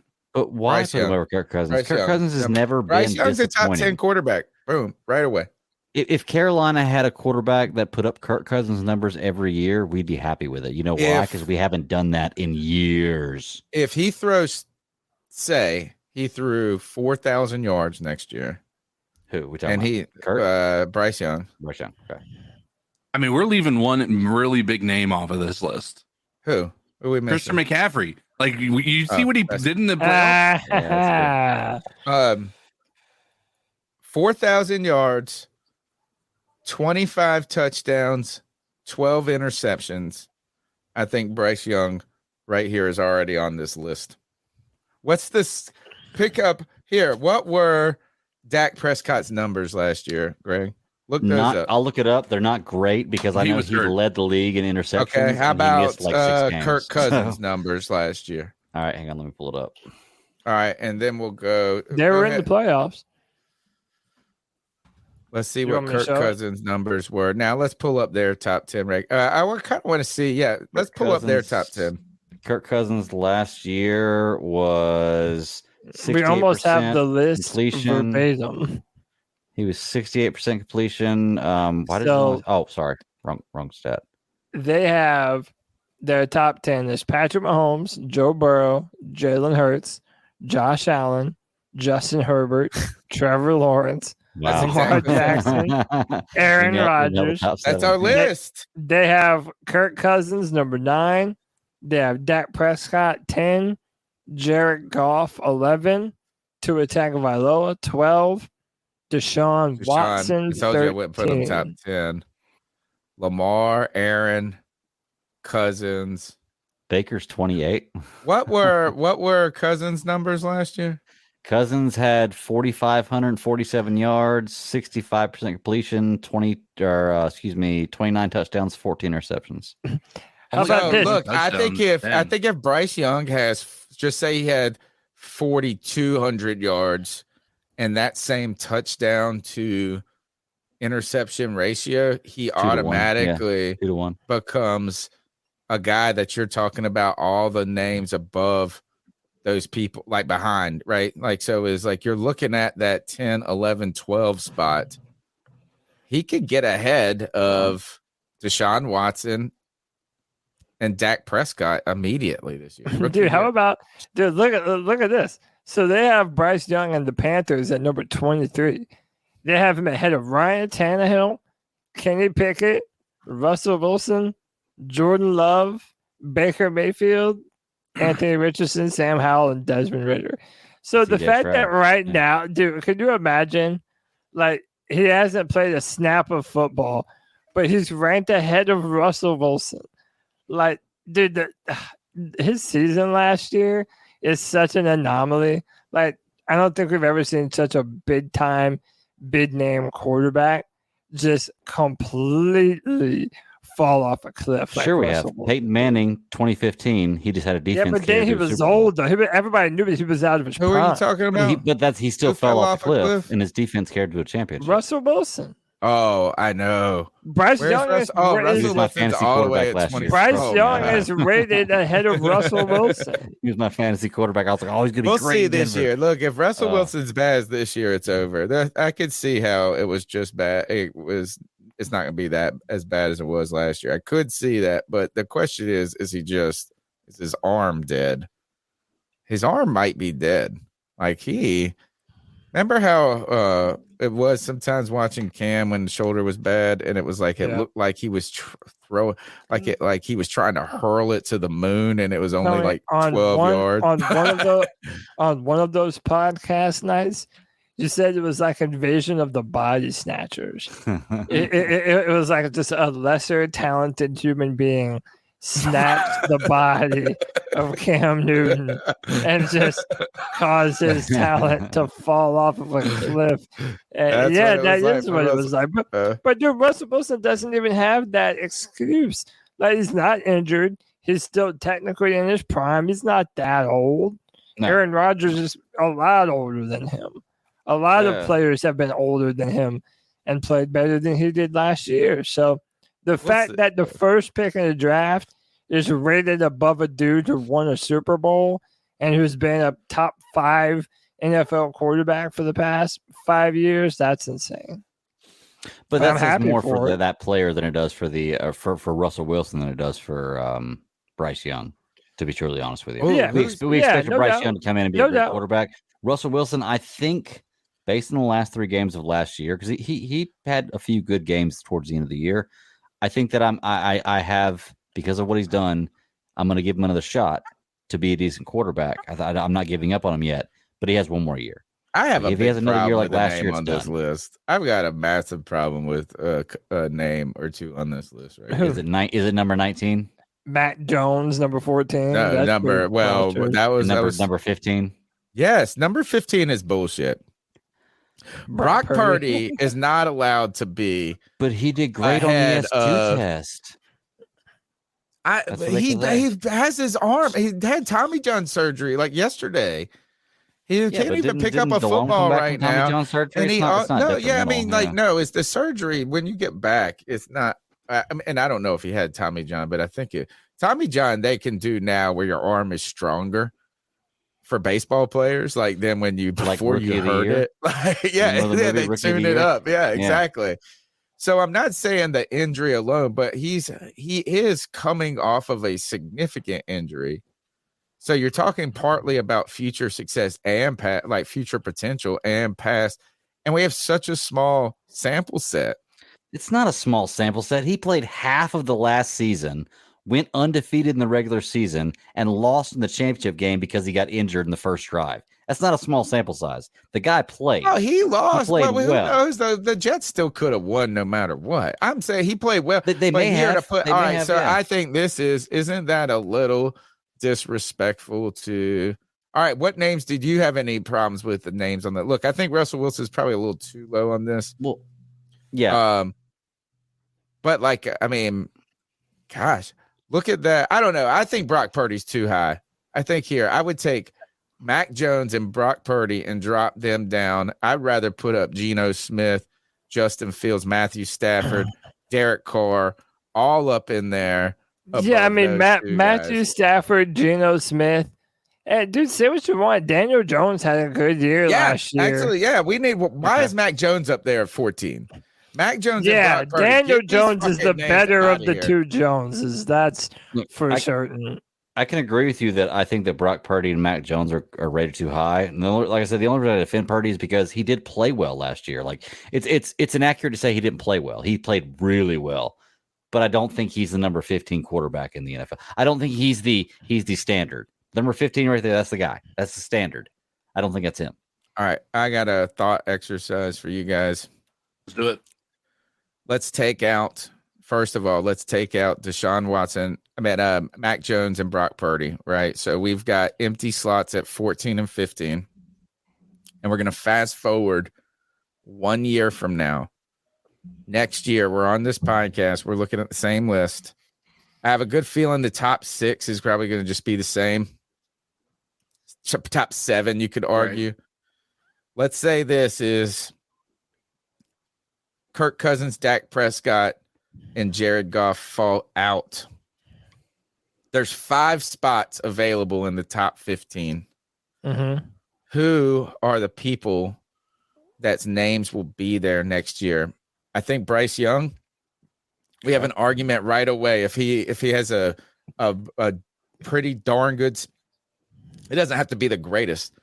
If he puts up like 3,800 yards, 25 touchdowns, 11 interceptions, 12, 13, right? You're like that 2-1. All of a sudden, I think he's top 15 easily. Okay.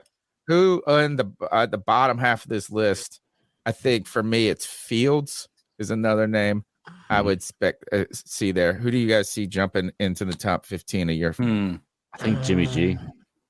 I think in Las Vegas, I think Jimmy G. We have 5 spots. We have 5 open spots, right? So let's take out 5 of these people and let's put the 5 in. I mean, I would say Justin Fields. Yep. I think. I mean, again, if you're talking into the top 10, Bryce Young, top 15. Yeah, Bryce Young, I think is definitely going to be a part of it this year. Dude, you know what? Something tells me that maybe Jordan Love might surprise some people this year too. Because you've never seen an unsuccessful Packers quarterback in your lifetime. That's why. That's the only reason you feel that way. Maybe it's a trend for a reason. Yeah. I wouldn't be surprised if it is like Anthony Richardson. I would think Anthony Richardson has a chance to do that. I think it would be Anthony Stroud Richardson. Doesn't have a team to do it. I think Anthony Richardson has the ability because of his ability to not need weapons because he can be the weapon, right? I think that's the reason that I would put him on that list as a high likability or as a high potential to be there. I'm telling y'all, I think y'all are sleeping on Jimmy G in Vegas with Devontae Adams. Yeah. Oh, yeah. We just don't trust their coach at all. I hear you. All right. Okay. So fun stuff. We'll be watching. I think what's really exciting, it made me kind of sad in a certain cases, how easy it is for one of these rookies to become a top 15 quarterback next year because there's 2 people we don't believe in. There's 3 people we think are getting old. I mean, they already have Bryce in the top 25. And honestly, yeah. And are there a lot of teams next year in need of a quarterback? The Vikings, the Cowboys. How about this? How about this? Let's mention every name up until the top 10 and say who we think will have a better year. So Bryce Young or Jimmy Garoppolo? Bryce. I'm saying Bryce. I think easier division. So yes, I'll say Bryce Young. Okay. All right, Bryce Young and division rival Derek Carr. Bryce Young. Oh. Yeah. I think the Saints could be a mess this year. Yeah, I do too. Daniel Jones. Yeah, I say yeah. Bryce Young. Because I don't know. Not that hard to beat Daniel Jones. Look at Daniel Jones's numbers. He had one season and it wasn't even. It was I'm saying his best season was this past last year. Yeah. Look at his numbers. Hold on, I'm looking them up right now. You're gonna face plant about how bad. Like we've been how much money he got. He threw 67%. That was good. He only had 3,200 yards, 15 touchdowns, 5 interceptions. Yeah, so Bryce. It's a good ratio. Wait, that was Daniel Jones? Yeah, the ratio. Yeah, I'd definitely picking Bryce over that. Yeah. God. That wonderful. Geno Smith. I say yes. Yes. Man, I don't know. Geno's balling, and they got a bunch of receivers. Can you say Geno might have had a really lucky year, to be honest with you? No, he had a really lucky first half of the year. If you look at the back half of the year, I think it paints a much more accurate tale of what Geno Smith was. Right. We have an entire history of Geno Smith not playing that well, and he had a good year, and I get that, and he did play really, really well. I'm not trying to take that away from him, but he hasn't shown me enough to make me feel like he's a top 15 quarterback. Mm-mm. I would definitely take him over Matthew Stafford. I would take him over Geno Smith and Matthew Stafford just to get those out the way. Well, Geno Smith's who we're talking about, right? Yeah, but I'm saying, we're like, just saying for who's me, gonna have a those better season, that's right? Okay. that's easy. And then Rare Gamer, it says if Young is ranked higher than Fields, does that mean we won the trade? So let's talk about the Fields thing. Let's go ahead and pull up. Look, this is the Bears. Bears fans. And maybe Bears fans are just like this is the time they get excited. But DJ Moore is a breath of fresh air for these people. Like the team is over there talking about him, he's got him with his visor looking way too clean. And then I was watching a Bears podcast today, and I ran across this. Is they really liking the Fields and DJ Moore connection? Here's a short little clip, and it's from the CHGO podcast on YouTube. Hang on. But oh man, I'm getting fiber internet in my neighborhood, man. They just put it through my front yard. I just got it. It's awesome, isn't it? Dude, it's so much better. It's like the upload speed is the exact same as the download speed, which is unheard of. Normally, you're looking at like 3 to 1 or 5 to 1. No, and it was sometimes worse. I had Cox, and they had this thing called Gigablast. Like you can get speeds up to a 1 gig per download speeds, right? And then upload speeds of 100 gigs or whatever, 100 megabytes rather. And I've rarely ever eclipsed 500 down, and barely maybe touched 40 or maybe 50 down or upload. I've got this, and immediately right now I've got everything. You're 5 and 5. 1,000 and 1 gig and 1 gig. Oh hell yeah. Yeah, like the cable internet, unless you're it's like the further away you get from the real source, like the essential source, it loses steam. So the only way they can get 1 gig is in the actual Sudden Link or Cox cable. Dude, it makes me so mad. Google Fiber will not stop advertising that they have fiber here in Charlotte for $70 a month, and yet it's not in my zip code. We need to get on Charlotte. How about that? Let's upgrade the Cody's internet, Charlotte. Shit, get them out in the country, man. Come on out here. Seriously. All right. So what are the Bears? Look, Bears fans are pumped about DJ Moore. That had to be the best play of the day. Justin Fields connecting with DJ Moore. One of many times that happened today. And that was happening early and often too. Like it started off the practice where Justin Fields is, targeting number 2. The 1-2 connection was real in today's practice, and Justin was kind of saying it was a little bit more apparent today than in yesterday. And obviously we didn't get access to that one, but you saw the 1-2 connection was going early and often in today's practice. Yeah, and then the worst for me is just who wasn't there. All right. You know what they need to change it to is the 1-2 punch. There you go. That's the 1-2 punch.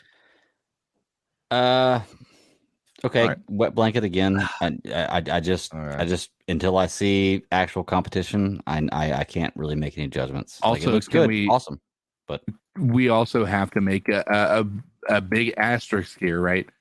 Justin Fields turned it on as a runner last year. Mm-hmm. He did not turn it on as a passer. Now, I'm not saying he can't, but Justin Fields did not win those games. And let's be real about it, he didn't win many games. And it may be because of the supporting cast, but he didn't win many games with his arm. Or I think he's about to be good, though. True. But to be fair, he won his games in college with his arm, not his legs. This legs thing he hasn't for the pros it surprised everybody. They knew he could run, but not like this. He threw really well in college. He's awesome. He's gonna be good, dude. He's still. How about this? He's the best quarterback out of that class, other than Trevor Lawrence. I can agree with that. Right? Wasn't that who was that? Zach Wilson, we passed Mac up on. Jones. Yep.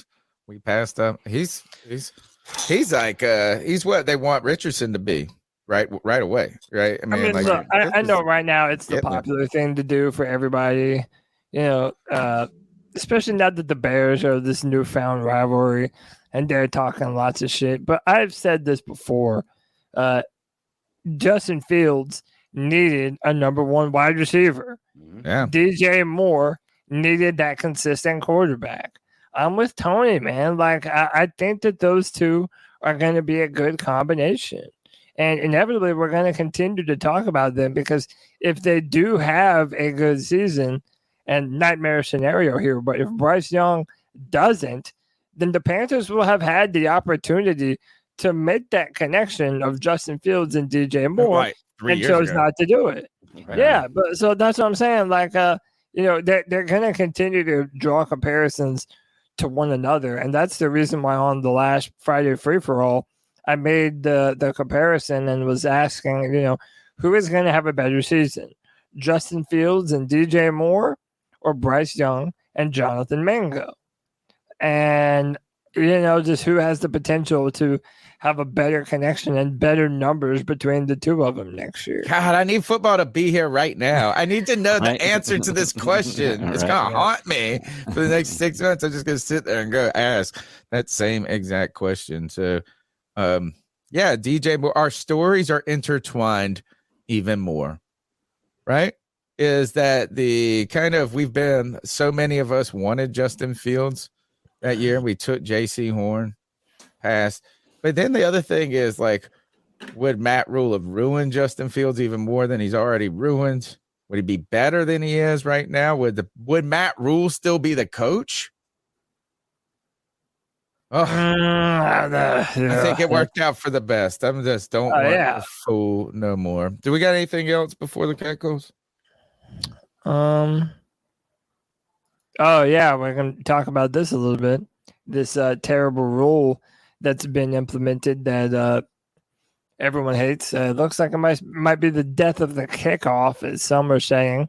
Yeah. The NFL has passed a new rule insinuating all fair catches and touchbacks come out to the 25-yard line on kickoffs, source said. Now, the same as the college rule, the thought is that this should make it safer, though special teams coaches around the league oppose the change. And yeah, everybody's saying that this is going to be the death of the kickoff. Boys, how do you feel? Yeah, I mean, that's what they're trying to do, right? I mean, that's what they've been talking about doing ever since, what was it, when they moved it to the 25, where so everybody just kicking out of the end zone, everybody made everybody happy at that point. The kickoff the return is nowhere what it was like in the early 2000s, late 90s. Like, it was a big part of the game. Like, that was a big giant part of the game where kickoffs and punt returns and like these would be highlights you saw. You don't see that as much, right? The kickers have gotten better, the punters particularly, but the kickoff has kind of been a fading part of the NFL already. So it doesn't even surprise me. Does it change the game? Like, we could already say that it was already basically like this in a certain way. Mm-hmm. There will be no kickoffs now, or very few, right? Or at least I would think I think, and then it is good for player safety, but you know what it's not good for is people trying to make a roster, because if special teams becomes less and less important, the skill positions only become more and more important, right? You're almost just phasing special teams out in a certain way. Right. Yeah. And this leads to the conversation that we were having on the free for all too. It's like, is the modern day game more and more watered down than ever before? And it's different.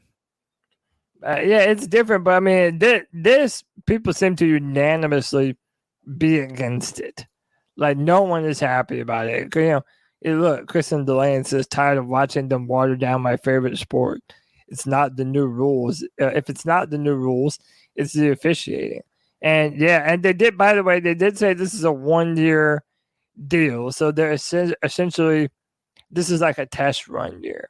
And by the way, that's why I'm not necessarily that upset over it.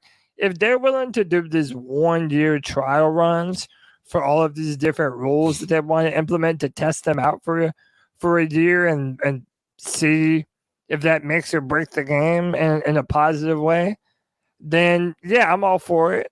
But I don't know, man. To me, a lot of these changes just seem like it's not doing a whole lot. Like, how are you even making the game safer? If you want to make the game safer, then why are you not implementing grass fields mandatory all over the NFL if it was about player safety? And that's something the players really do care about rather than some bullshit like this.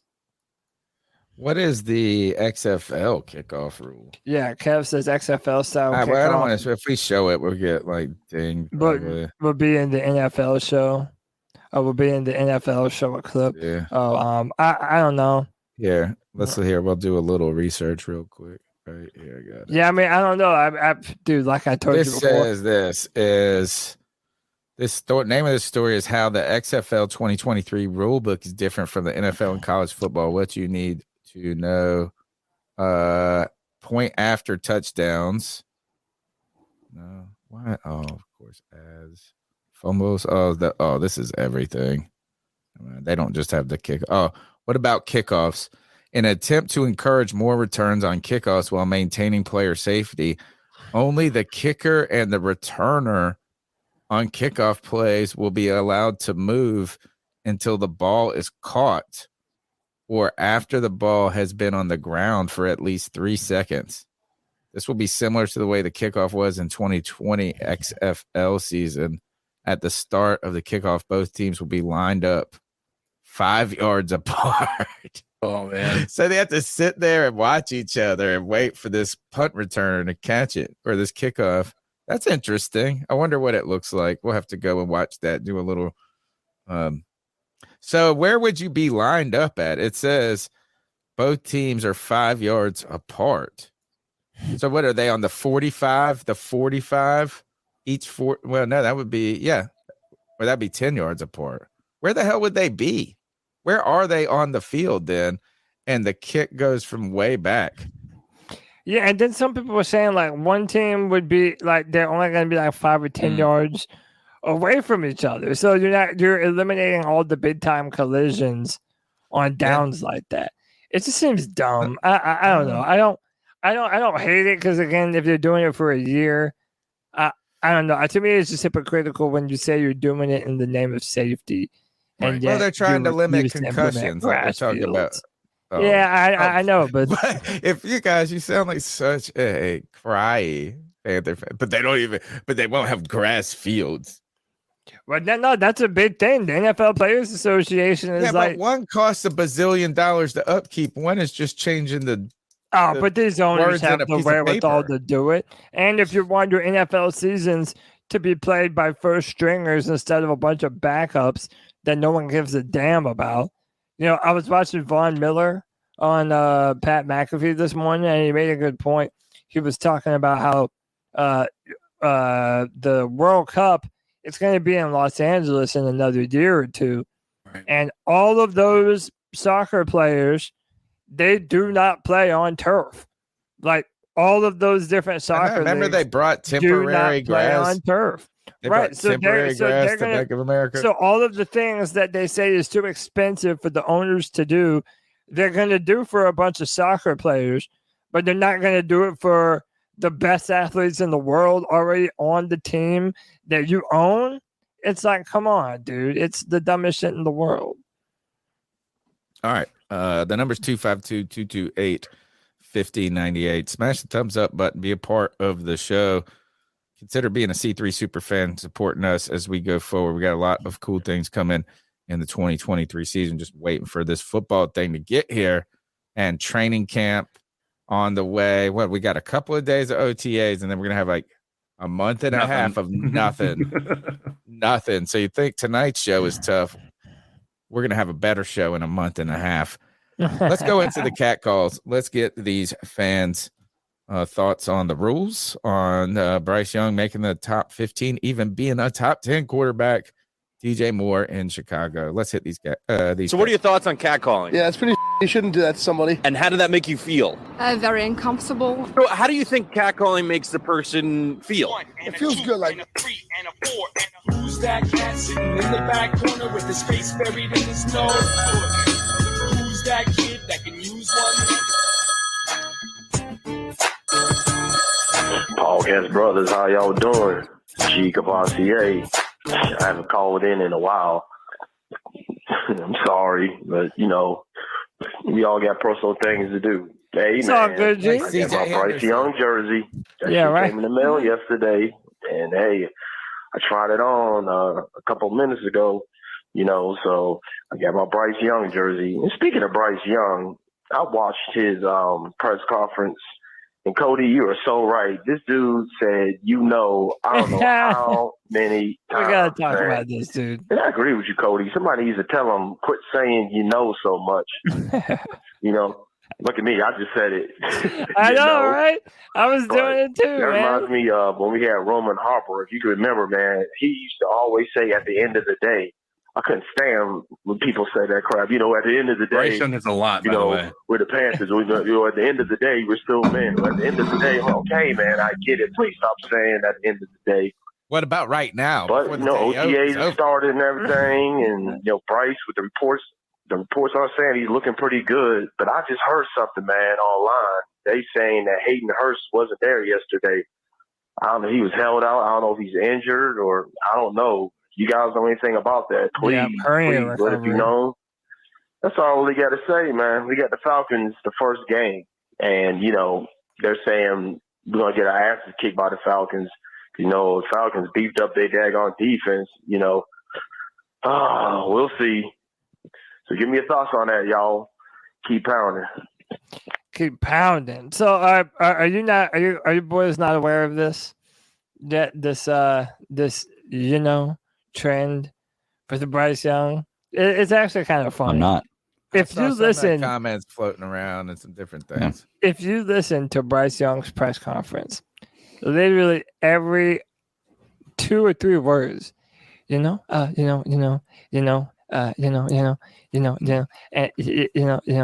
how Valley girls will say like after every other word, like, well, I was like gonna tell him that I was thinking. It's like somebody who said, if you say I mean, I do say a lot. Yeah, well, it's like if you're paying attention to it, Bryce Young does it so much that once you're looking for it, it makes every interview he does hilarious to listen to when you see the amount of times that he does it.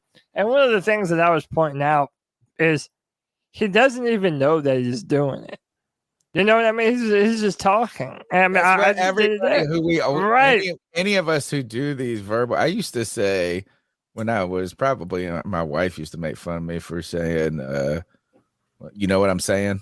I'd always say that like I'd be talking, you know what I'm saying? Like I'd be like, yeah, is turn left. You know what I'm saying?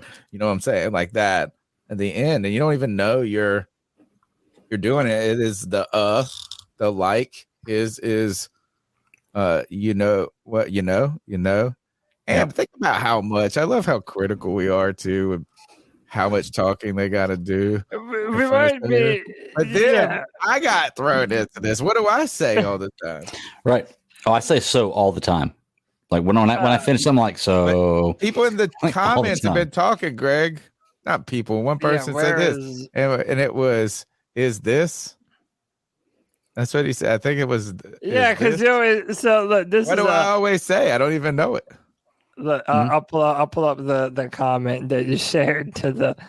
This must have been under the video that I did when I did the press conference. It was. He said, "How are you going to talk about Bryce saying you know too much when Tony says is this?" So I guess you say. I guess you say the thing is this or is this. I can't. Like now we got to start watching for it. Yep. I got to start watching for it. Is this what we should start watching for? I don't know, dude. It is funny though. If you like, dude, if I pulled up Bryce Young's press conference right now and just played the first 5 minutes, let's listen. Let's count. You want to? You want to? Let's do a count. Give me a second to bring it up. We're gonna play 5 minutes. I need a bell sound. This is gonna be a segment right here. Hold on, let me bring it up. Need a bell sound. Download bell sound. Oh, I got this. There you go. I don't need to download a bell. I have an actual bell. I can't wait to see this. Be prepared to ring the bell a lot. All right, I got it. I'm ready. By the way, I feel mean. I'm not even picking on him. I'm not even hyper talk about like, the Panthers. What else are we supposed to do right now? What else? Look out. It's adorable. He doesn't even know that he's doing it. He just needs someone to point it out to him so that way he can learn. Y'all keep count. It was a great experience. It was great to be with the rest of my, some of the rest of my rookie class. That was one. Just to go back and have a good weekend. Obviously with the NFLPA, I got a lot of wisdom out of it, but I'm definitely happy to be back. What did you learn from your conversation with Brady specifically? Yeah, there's a lot of gems, a lot of nuggets that I was able to take away. I was able to ask some questions about his career, kind of his mindset going towards it. And, for me, obviously being a young quarterback, want to know things that, he wish he knew at this age and, things that he felt like were key for him to have success. I think that's something that is pretty invaluable. So I'm going to keep it to, six. I'm going to keep it to I'm missing that room. But I definitely took away a lot. Being able to talk to one of the greatest to ever do it is a huge honor and privilege. So I was very grateful for that. Looking away in the There was 6 of them right there. Was I? Oh, gosh, dang it, man. Oh, and this is funny. He didn't even realize that in his NFLPA, so all the rookies get together and they take a picture. He wasn't even looking at the camera when they snapped his picture. Man, I did not know that. But by the way, it's also it was like one picture for me. And I'm like, for me, he says for me a lot. Okay. I was looking for that one, so I just hope they don't use that. And of course, that's the one they went with. What was it like being in the uniform, you and Jonathan actually just seeing yourself actually in? Yeah, it was surreal. Like you said, first time being in that uniform, seeing our names and numbers on it is crazy. It's definitely a dream come true. So it was a crazy experience, but it was great. It was humbling, but again, it doesn't entitle us to anything. Doesn't entitle. I'm not even hearing these. You're not listening right. He says it so fast, dude. You gotta rewind it 5 seconds because you just counted 2 and I didn't even hear him. I couldn't hear him at all. I'm sorry. I forgot I was muted. Yeah, I hear 8 so far. To be honest with you, though, I don't think it's as bad as I thought it was going to be going into it. It's not that bad. I can't hear it. I didn't hear the last. It gets bad at some points. It's okay, I'm point we're at. We're at. Our names and numbers on it is crazy. It's definitely a dream come true. So it was a crazy experience, but it was great. It was humbling, but again, it doesn't entitle us to anything. It doesn't entitle me to anything. It was cool to be there, and being in the jersey is definitely an honor. But that's not really where that's not where I want to end. I want to do everything I can to help the team. So getting back here today and starting that process was great. What did you take away from today? What was today like? Yeah, it was a lot of fun. Just being able to compete, us fly around a little bit. This being the first time that we were against the defense, and being able to go and play fast and go at a full speed tempo. It was great. Obviously last week it was against the coaches and walking through stuff, but being able to take the meeting room out into the practice field, it was a lot of fun. So a lot of competition, a lot of us getting after it. So it was a fun day.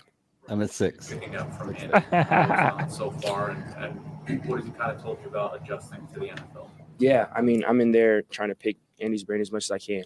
He's a great, he's a great vet. Obviously, has had a bunch of success throughout his career. Someone who super smart, super intelligent. You see why he's been able to have the success he's had for such a long period of time. So for me, it's it's a great opportunity every day to come in. I'm asking him a bunch of questions. I'm watching him with the operation, how he how his feet are, how his eyes are. When he comes back, he'll talk and say why he went there, why he went. And for me, I'm trying to soak all that in.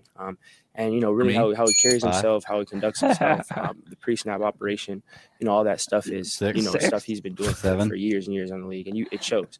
Whenever I see it, it's clear. It's so fast I can't hear it. I know, but it's like he comes with a sneak. 9. When you're laughing, you're like processing the last. He he sneaks in in there. Yeah, Because you're like, "Is that a or they're not?" bunched together.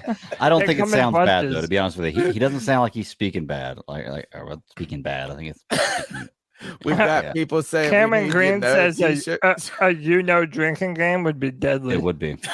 It would be. That and a Bryce Young t-shirt. I like that. We got to figure out how to make that one. If you know, you know. we knew. Once you know. We knew. All right, Bryce Young. What else is he talking about here? I might as well. And by the way, it is contagious. You're right, Christian. Now we're saying, you know. So, all right. Well, you want to go? Do you want to go to the next call? I do.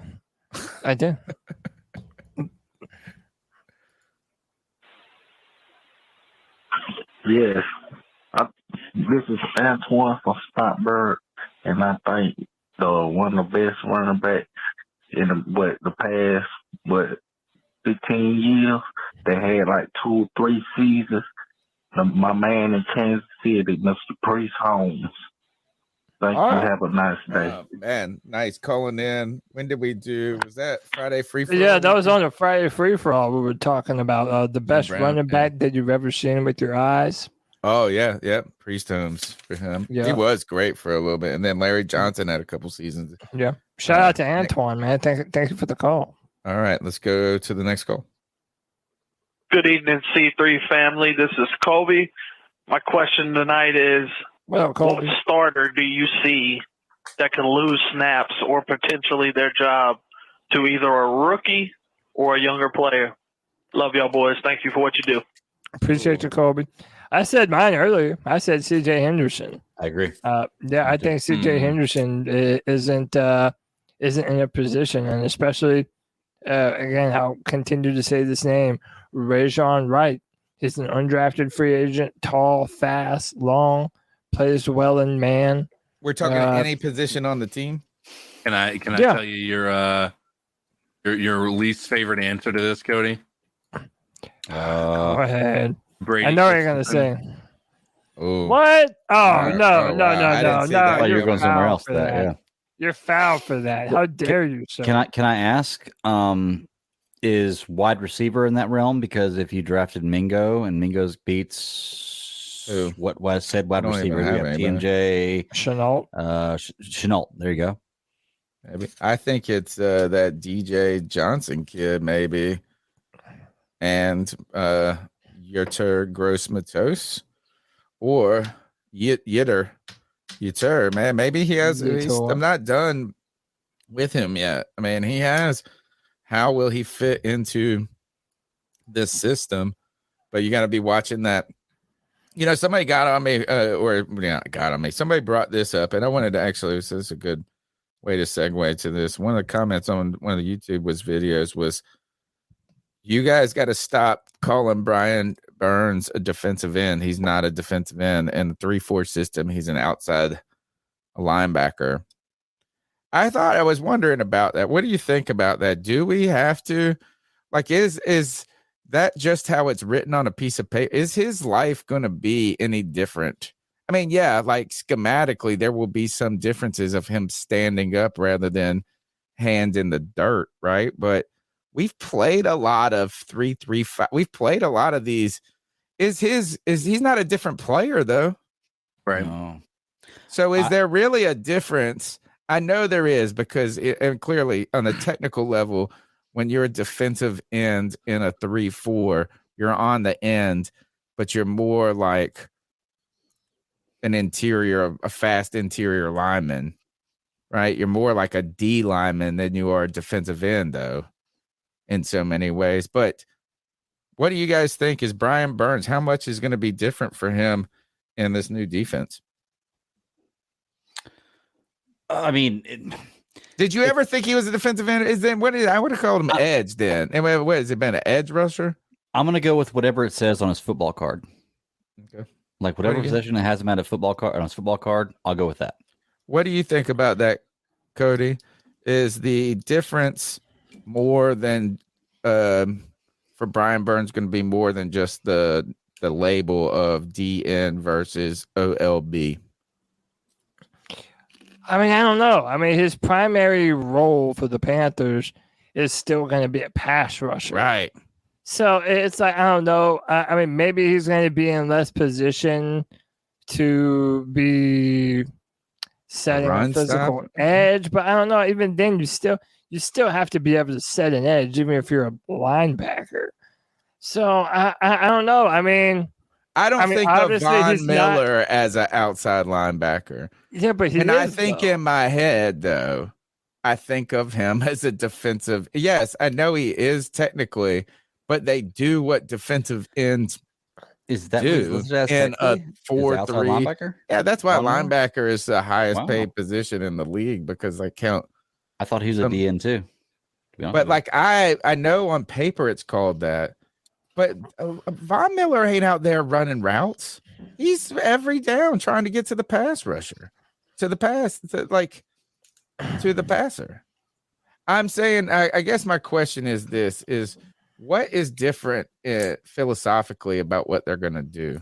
I mean, his hands. He's never going to have his hands in the dirt. I mean, he's going to be from a standing position when he rushes. Again, I don't know that it is going to be too much different. But interesting. Volguy says they called him Edge now, or Leos. And yeah, I mean, he's going to be an edge defender. He's going to have to do things from a different formation. I think the run fits are going to be a little bit different for him, but I don't know. I don't know how much of a change it'll really be for him. Okay. I'm hoping that it produces the best results that we've ever seen for Brian Burns. Right. As we all do. Totally. But those results are going to be in sacks. There's no other measurement that you're not going to be like, oh man, he had 3 interceptions next year. And this is a part of, wanting to get paid like a superstar. You got to play like a superstar. Mm-hmm. And it's a bit unfair to a degree, because name anybody else on this defensive line who's going to draw as much of attention as Brian Burns will. Brian Burns is going to be double teamed. He's going to be they're going to do everything. Their entire defense on their offensive line, rather, is going to, of any of our opponents, their main focus on their number one thing they're going to talk about is Brian Burns. Agreed. So let me ask y'all then. Did last year too. What is the number next year in this new defense that Brian Burns has to hit, sacks, tackles wise, to make y'all 11. feel like this guy? 11? 11. He's got to hit double digits. Yeah, but to me it needs to be even more than that. Like I want only gotten 10 once. I know, but I want him to be in the 12 and a half range. last year. I want him to be in the 15. 11's your number, Tony? With 12 and a half last year? Yeah, I think if you get double digits, man, multiple years in a row, I'm down with you. Okay. I don't need him to get Hassan Reddick numbers, but if he gets 12 or 13 sacks, yeah, I mean, like if you're 11 sack a year, dude, then you're a star. See, I disagree. I think that if he needs to hit Hassan Reddick numbers, you know why? Because we picked him over Hassan Reddick. So he needs. That's the same. Same Justin Fields, Bryce Young argument right there. 17 tackles last year. Sacks last year. That's what I'm saying. So they said. Did you hear the defensive coordinator what they said about Hassan Reddick? He said he probably could have had 25 if I didn't drop him back into coverage so much. That's what the coordinator said. Like, that's what I don't understand. Is like Brian Burns in coverage is a waste. Every time he's going to be going after the quarterback. He better not be in coverage. All right, let's go. I want to hear your thoughts, guys, on the difference between Brian Burns as a defensive end, Brian Burns as an outside linebacker. What is it going to look like? How different will it be? Numbers 252-228-5098. Good evening, gentlemen. Baby Rhino here in Jamestown. Haven't called in a little bit, but first I want to give a congratulations to Cody Dizzle on his new addition to the family. Thank you, my that's dude. awesome. Glad she's healthy. Yeah, I hadn't called you guys in a little bit, just kind of stewing on everything that's been going on. Draft night was non-emotional for me as far as everything going on. I'm more of a got to see it to believe it type person. Yeah. But I think we're headed in the right direction. Thank you. That's what I feel. Just been listening to a lot of radio today about the fair catch rule on what's going on, and a lot of concern about whether this will affect special teams and whatnot. I just didn't know if you guys had heard that and want to know your opinion on that, and how it will affect, roster. They're talking about how it's going to affect the roster and whatnot. But other than that, you guys keep doing what you're doing. I'm still listening. Just don't call as much. Keep pounding. Guys, do the favor of liking and subscribing for these guys because they do it day in, day out. Keep this C3 thing going. Appreciate what you guys do. And again, keep pounding. Thanks for the call, baby Rhino. Thank you, dude. Thank you for the support, everybody in the chat room. And shout out to Dominique, who for $1.99 shout out to Love Bomb said, don't forget, teams are going to have to double Derek Brown. True. Is Derek Brown's going to need he's going to need to be a player on this team, which we think he's been available for 3 years straight. It's kind of improved every year. It would be nice to see him a stud out too. Like, you need some other force up the middle. And so that will be great. When it comes to the special teams, if they do keep this number keep this for the long term, right? Like, say it goes beyond this season. That means like people like Ted Ginn Jr. out of a job. Ted Ginn Jr. would have never existed. Right. Beyond this, what is the point of not just taking on the 25 every time? Yeah. What is the point of not doing that? There's no point. Don't even have to spend a lot of money on your special teams. At this point, why do all your money at? Yeah. Why do a kickoff? Just give it to him on the 25. Well, that's what a lot of people thought it was going to go to at one point. 10 years ago, do you remember when the league was in all the trouble for concussion? Like, when people were talking about it nonstop, they made the movie. Like, it's still going on. You remember they were taking people out of games all the time. It's not as the focus, whereas the cultural focus is just moved a little, so it's not like as urgent as it felt in whatever that was, 2012. But you could see that there was that was what people were saying was the game was going to a decade ago.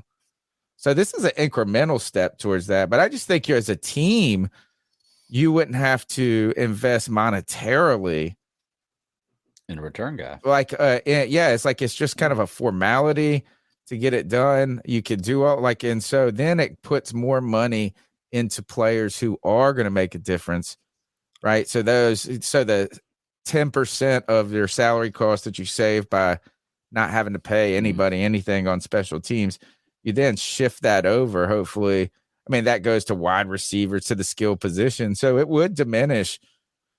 The roster would really only be 25 people that were important. Right. There is only one reason that just popped in my head that I can think of. They wouldn't take the kick away completely because it doesn't matter. Two, I guess, that kind of go into the same thing. One's kind of surprise play.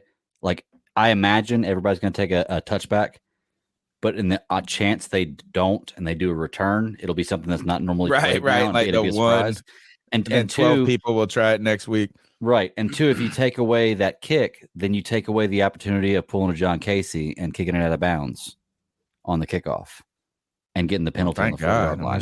So you can't take the kick away because of that. You can't take that penalty away. Take it away. No, I agree. After I want to take that kick away. Trust me, I lived through that. I definitely wish that would have been taken away. Would have been a rule, but third person in the chat saying Vol guy here. Third person in the chat said that the XFL kickoff format is a positive. What is their format? So they line up 5 yards apart from each other. There's a kicker somewhere. I guess he's in the middle, wherever he kicks from. And then there's a returner. So the teams themselves are more like rugby players at this point, right? No running. They cannot move. They cannot move their bodies until the catch has been made or the ball's been on the ground for 3 seconds. So what this does is like nobody. So then the returner and the kicker can move before the ball is caught. So you take away running starts, you grind it down, and you make a tackle. They probably bring it out. There's a chance that if you field it right there, and you could probably get it to 30. It's more of, instead of hitting home runs, you're not like running full speed. They're taking away the giant. So it actually. Kevin sent me a 15-second video. It should be okay. You want to watch it? Yeah. It's only 15 This seconds. is 3 people have been saying that. So this is. I'm going to turn the volume off. So this is the XFL kickoff. Okay. So they are. Hold on. Pause it. Pause. They are on the 35 receiving team is on their 30-yard line. The kickoff team is on the opposing team's 35. All right. Now they're kicking the ball from the third, like back where they kick, where they start running from, actually. All right. So the kicker does as, all right. So kick. All right. See it. All right. He kicked that from the 30. Okay. I kind of like that. So how is that an onside kick, or is that just a no kickoff? That's what. That was a regular. No, but that's the kickoff now. That's the kickoff after a touchdown, right? I like that because you can break through that wall and have a return. I like that. But they would be dropping that kick a lot deeper in the NFL. Probably. Where did he kick that to? He didn't kick 15, it, but to the 25. 15, like, yeah, 20, and if like you're, that, wouldn't you always? He kicked it from the 20 to the 15. Yeah. Well, if you're in a, you know what? But NFL, wouldn't we just? So 65 yards. We would just kick it out of the end zone every time. Imagine a kicker not having to worry about having to do coverage down later. He's gonna be kicking that out of the whole damn stadium. There would never be a all right. That'd be interesting. I like that kickoff was part of the game. Take it away, and I completely might be done with the NFL. I like that. All right. Yeah. Oh, that's what if we tried it on the kickoff every year? Just see if we did the first play of the game and then you did the rest of them. What if you made every team required to do like 3 onside kicks a game? That'd be great. I'd love it. I'd love it. All right. It was Anthony, I got one. It's 11:11. I always look at the clock. Same. Let me see. Here we go. That's Anthony. What's up, C3? It's Anthony from Charlotte. What's up, Anthony? Not much to talk about. Just wanted to call in. Hope you guys are doing good. Literally just wanted to ask a question. There's been a debate on Twitter going around today about the wide receiver room.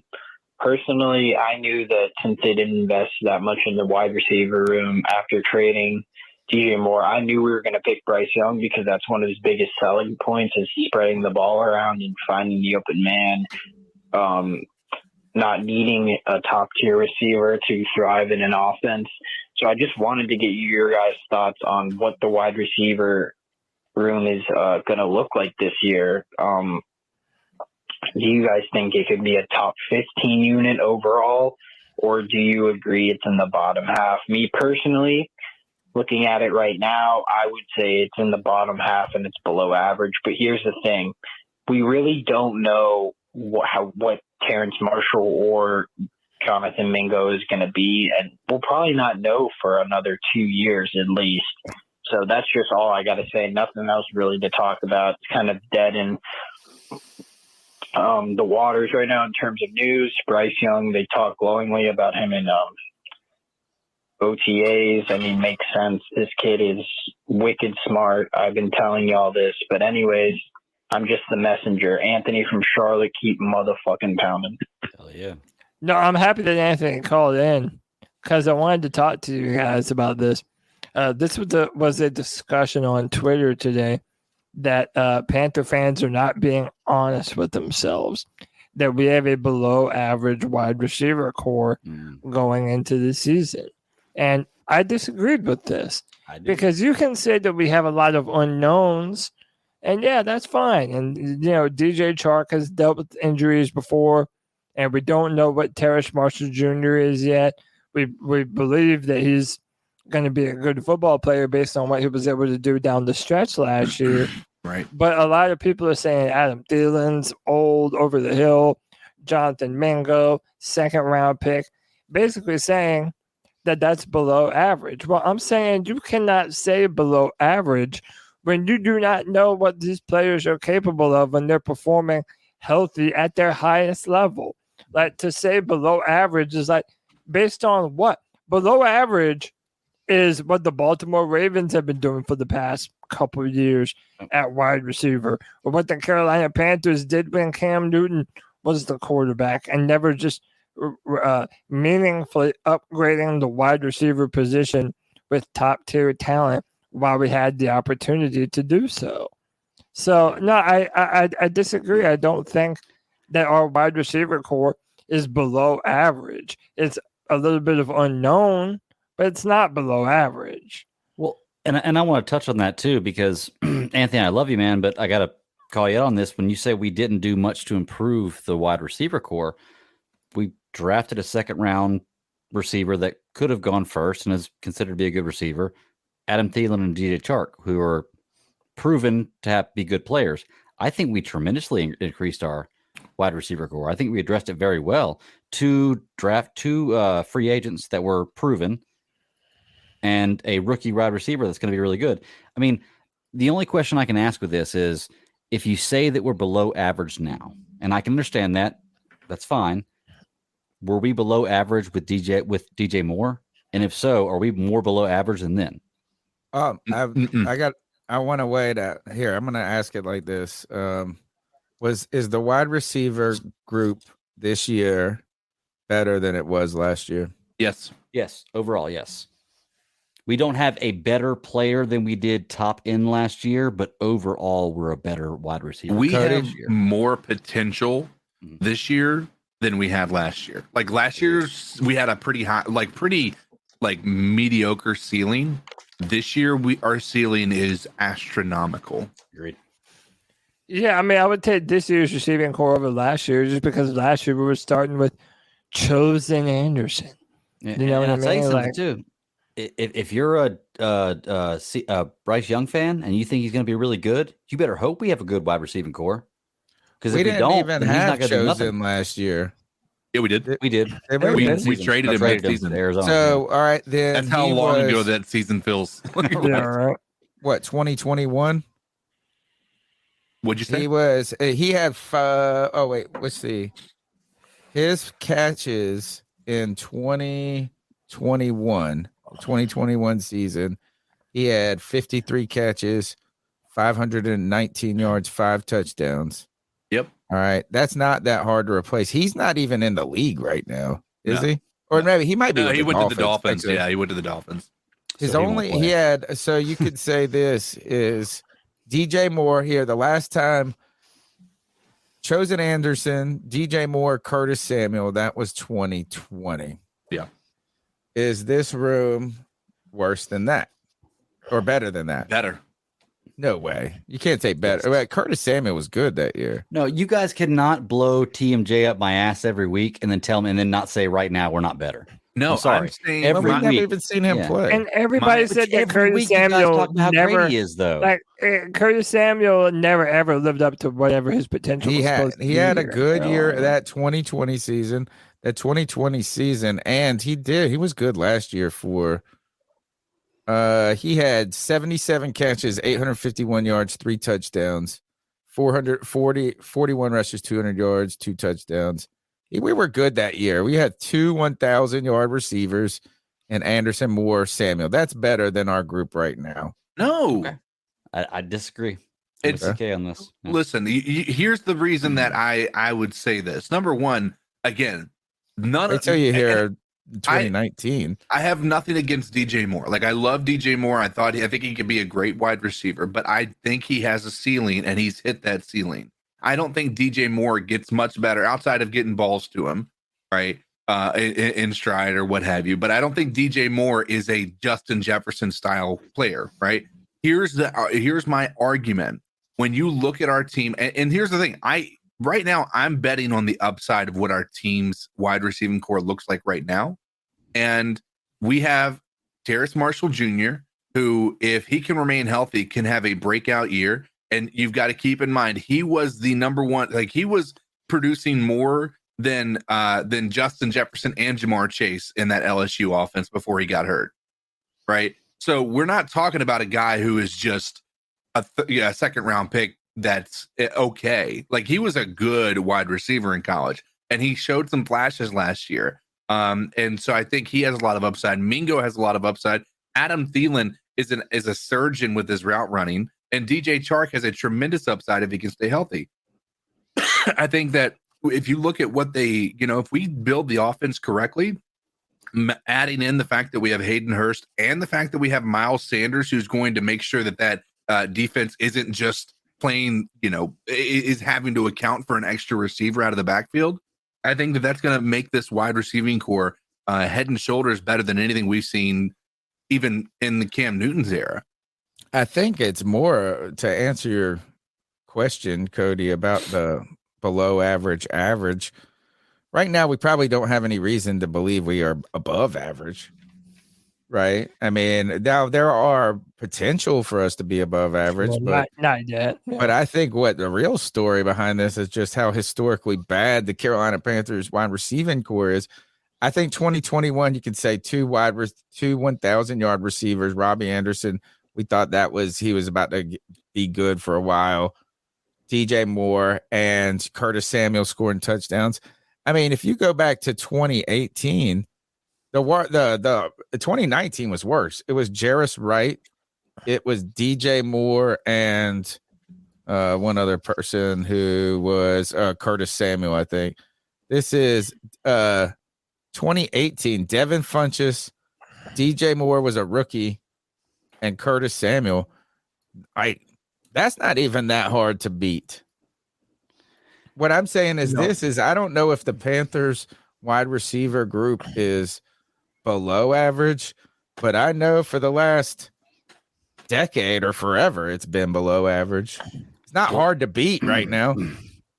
Can I just say that comparing these stats right now, I'm looking at DJ Moore and DJ Chark because I think Chark's going to be a big wide receiver for us this year. DJ Chark's played 40 games and has 18 touchdowns. DJ Moore's played 73, so almost twice the amount of games, has 21. And if you compare the yards, if you made DJ Chark, with the yards he has, play as many games as DJ Moore, he'd have almost as many yards and many more touchdowns than DJ Moore did. I'm just saying. Always the knock on DJ Moore is he was not a red zone threat at all. DJ Chark has a chance to be a really good wide receiver for us. Right. Man. I'm telling and you, that's he's a great point. receiver. If DJ Chark is able to stay healthy, like, all you have to do is look at the guy's film, look at some of his highlights.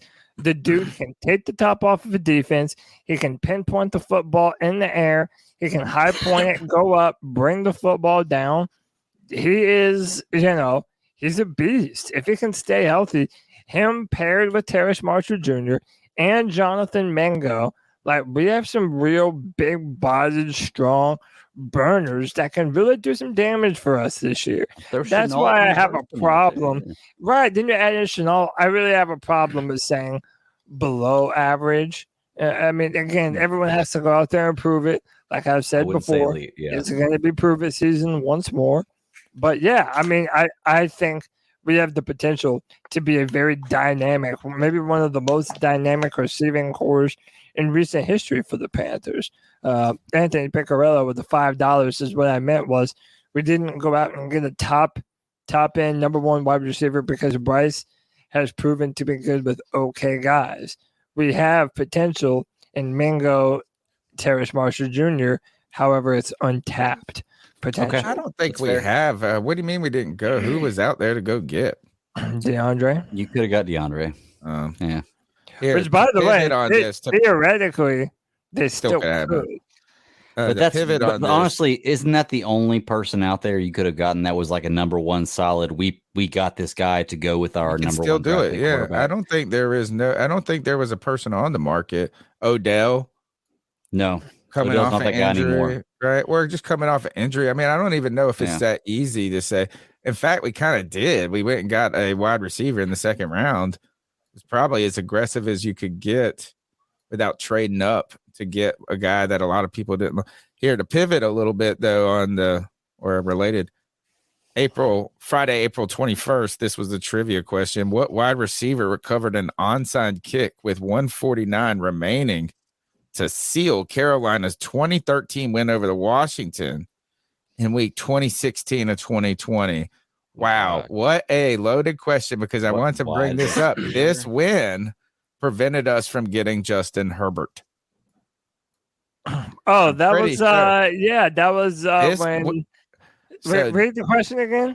All right, what wide receiver recovered an onside kick with 1:49 remaining to seal Carolina's 2013 win over Washington in Week 16 of 2020? 2013 win in 2020. So we would have. This was Matt Rule's rookie season. This was the year that Teddy Bridgewater was a quarterback. This was the year. No, DJ 2013 was not Matt Rule's rookie season. No, this is in 2020. The season. I'm sorry, I thought you said 2013. The score was 20-13 over Washington. Oh, okay. Okay. You said, no, you said no. So I wasn't the only one. You Good said, deal, Cody. I'll read it one more time. No, you said 20-13. Me and Greg understood 2013. Right. That was our fault, I think, but it was understandable. Okay. That He was probably saying the score was 2013, like he was saying. Right. Over. So we beat Washington, the Washington Commanders. Ron Rivera. We beat Ron Rivera in Washington, or it was here in Carolina, I think. And we beat them because this wide receiver recovered an onside kick. So a Carolina Panther. Jr. Birdie Bird. No, we've been DJ Moore. DJ Moore. So this is DJ Moore. So think about this moment right here. We could have had Justin Herbert to DJ Moore because of this moment right here. The other pivot was, speaking of quarterbacks without this, I was thinking as we were talking about the top 20 wide receivers. Remember we did the list on the Friday free for all, Cody, of like, could you name 20 receivers ahead of DJ Moore?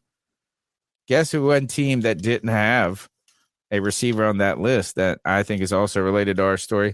Trevor Lawrence in Jacksonville has receivers, but he doesn't have a big name at all. Zay Jones, ECU Pirate. He's out there doing it with the law firm in a certain sense. He's got somebody paid like a top 20 wide receiver out there. Ingram. Though. He got Ingram. He's got Evan Christian Kirk. Yeah. So look, he doesn't have a top receiver. Christian Kirk, Zay Jones. They've got the homeboy from Atlanta coming. Imagine if you gave him one though. Right. I was thinking about that. Imagine if he had one, and he was on in our top whatever. Trevor Lawrence. This is kind of talking about how good I'm trying to say. We got him listed as our sixth quarterback overall, 6 or 7. Yeah. And it was him and Herbert that we were fighting over, and he's doing it with an ECU, Zay Jones, Christian Kirk. Now he's got the dude who got suspended for gambling, from Atlanta, who Calvin was in Ridley. DJ Moore's class. Calvin Ridley, and Marvin Jones.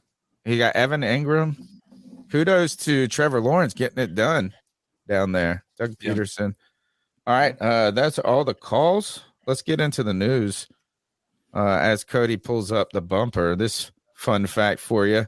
On April 22nd, 1995, the Panthers drafted Penn State quarterback Kerry Collins, who is now part of a famous dress, number 5 overall with their first pick in the NFL draft. This year, we drafted Bryce Young with the number 1 overall. Let's go.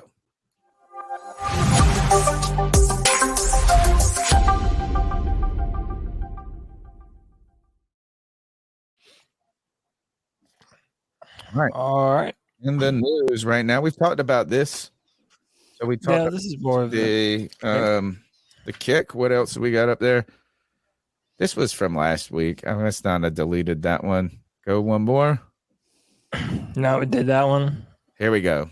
Yep. First bit of news. Not a slow news cycle for the NFL. After an offseason in which he requested to be traded, star running back Austin Eckler staying in Los Angeles, having close to $2 million in incentives added to his deal this season per source. Win-win. Chargers keep their running back, and Eckler be a free agent after this season at age 28. Not a win-win. They just got incentives. He lost. He tried to get traded. He tried to get paid. He's not going to get paid. He's 28 years old now. He's going to get no money. This is it. No way. Are you kidding me? That's a great win for him. He gets to get the paid for his final year of his contract. He gets to add $2 million to that. And 28 is a sweet age to sign your last big deal as a running back. If he balls out this year, he'll get one more big contract and be done. Okay. That's perfect. Well, he hasn't had a big contract yet. So, all right. And he might. All right. So, what else? Austin Eckler. Kind of the holdout. This shows you this is they didn't budge. They weren't budging. Nobody went and traded for him. Nobody went out. People kind of learned their lesson when they run about. That nobody want to trade for. He's older. I mean, just look. We got 28 old though. Is it? Yes. We got Booby. We got Booby Miles, and he's 25. He's like, we just got. Isn't that his nickname, Booby? Pretty sure. Miles Sanders. I think Miles Sanders' nickname is Booby. I think his nickname is Booby. No, if he Booby had one of the top 5 running backs in the league last year, so I'll take him. Okay. This is interesting to me as the NFL continues to try to expand their international footprint. We know games in Germany now, England, Mexico City. The New Orleans Saints, our foes, have been granted international marketing rights in France, the first NFL club to select and be awarded the French market. That makes sense. Yeah. I mean, obviously the French connection. I just didn't know that they assigned these countries teams. Did we get assigned Germany then? It's like this is your country. Like we're ambassador. The NFL are now world ambassadors. Well, didn't we play in London before though? We played in London, but we weren't. Right. I don't think we were the home team in London. Right, and we're not the home team this year. Oh, actually, yeah, we are. This is a home game. Where would you want our if you could have your choice? If you could have your choice of which international market was the Panthers market, which one would you choose? So basically, yearly vacation. We get to go to this country. Dude, the more and more I'm hearing is that Germany has the fucking crazy fan base. And apparently there's a lot of Panther fans in Germany too. So probably Germany. Huh? Well, England has a lot of Panther fans. Nope. I'd go way off the wall. I'd go Nigeria and be the Panthers. Because I think you Panthers are trying to Nigeria. become the Black Panther. Yeah. Wait, whatever, man. That works for me. That'd be cool. I'm down. I'm down. Yeah. Let's go to Ghana. Let's go to be Nigeria. the team of that continent. Exactly. Cameroon. I don't know. I would where is a great party country? I think we should be Amsterdam. Give us that one. Yeah, red light district. All right. I would say yes, but we're talking about a team that's in North Carolina. They're not super quick to make the changes like Amsterdam to make themselves more open-minded like they are in Amsterdam. So I wouldn't say that connection makes sense. I would go. I think Germany is a great one. I think Germany Germany might be the one. Especially with Frank Reich. Oh yeah. But they're all kind of related. Those people like the Dutch, the Belgians, the Dutch are weird. Denmark. I mean, my favorite countries I've ever been in. Denmark is a fun one to go to. But look, Paris is like one of my favorite cities in the world. I don't know where you would get to there. Well, I mean, I think I'm just trying to say what would be our favorite country that that you knew that there was a big fan base. Brazil got hot chicks. I don't know. We have to have a reason. No, that's right. I changed my vote to Brazil. Yeah. No, bro, I'm down. And I want to be by the beach. I want some tropical alcoholic drink, dude. Yeah. We're Brazil. going to Rio. I think that's all we got in the news. But hold on, let's ask. Okay. Where do Panthers originate? Shouldn't it be that country? Spain? I don't know, to be honest with you. That's a good question. Google. Wherever there are leopards and jaguars, there are panthers. I love how you guys say jaguars. What did you say? Oh, Jaguars. Jaguars. We've had this before. Panthers originate. They're native to Asia, Africa, and the Americas. Dude, I'm all down for Japan. Let's do So, it. hey, I called it Africa. Right there you go. Hey, but the Americas, that's Brazil. That's true. Let's go to Brazil. I'm dying. My Go vote Brazil is or Brazil. Nigeria. Those are the answers. By the way, in England, I'm sorry, the food I don't think is the greatest. Sorry to all of our English viewers. That's just a rumor I've heard. And there's a lot of rain. I know that there's a lot of rain over in the UK, man. I would rather go where there's some sun and there's some beautiful people. And some giant booties. And where giant booties grow on. There is no bias trees. in this opinion at all. That would be my reason. All right, I think that's it in the news. Huh? Is that it? No, that's the last one. All right, That's so cool. we are done with the calls. We are done with the show, except for the longest running segment on the longest running Panthers podcast. It's the C3 Panthers podcast, and that segment is Ice Up. Let's ice some fools up. Our homage to Steve Smith. Go check him out. Cut to it tomorrow night or tomorrow. Send Muhammad up there.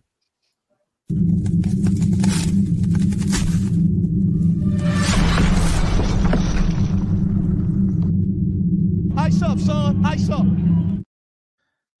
One thing about the Ice Up segment, folks, by the way, is where we tell someone to ice up, toughen up to get it together. Anyone's fair game.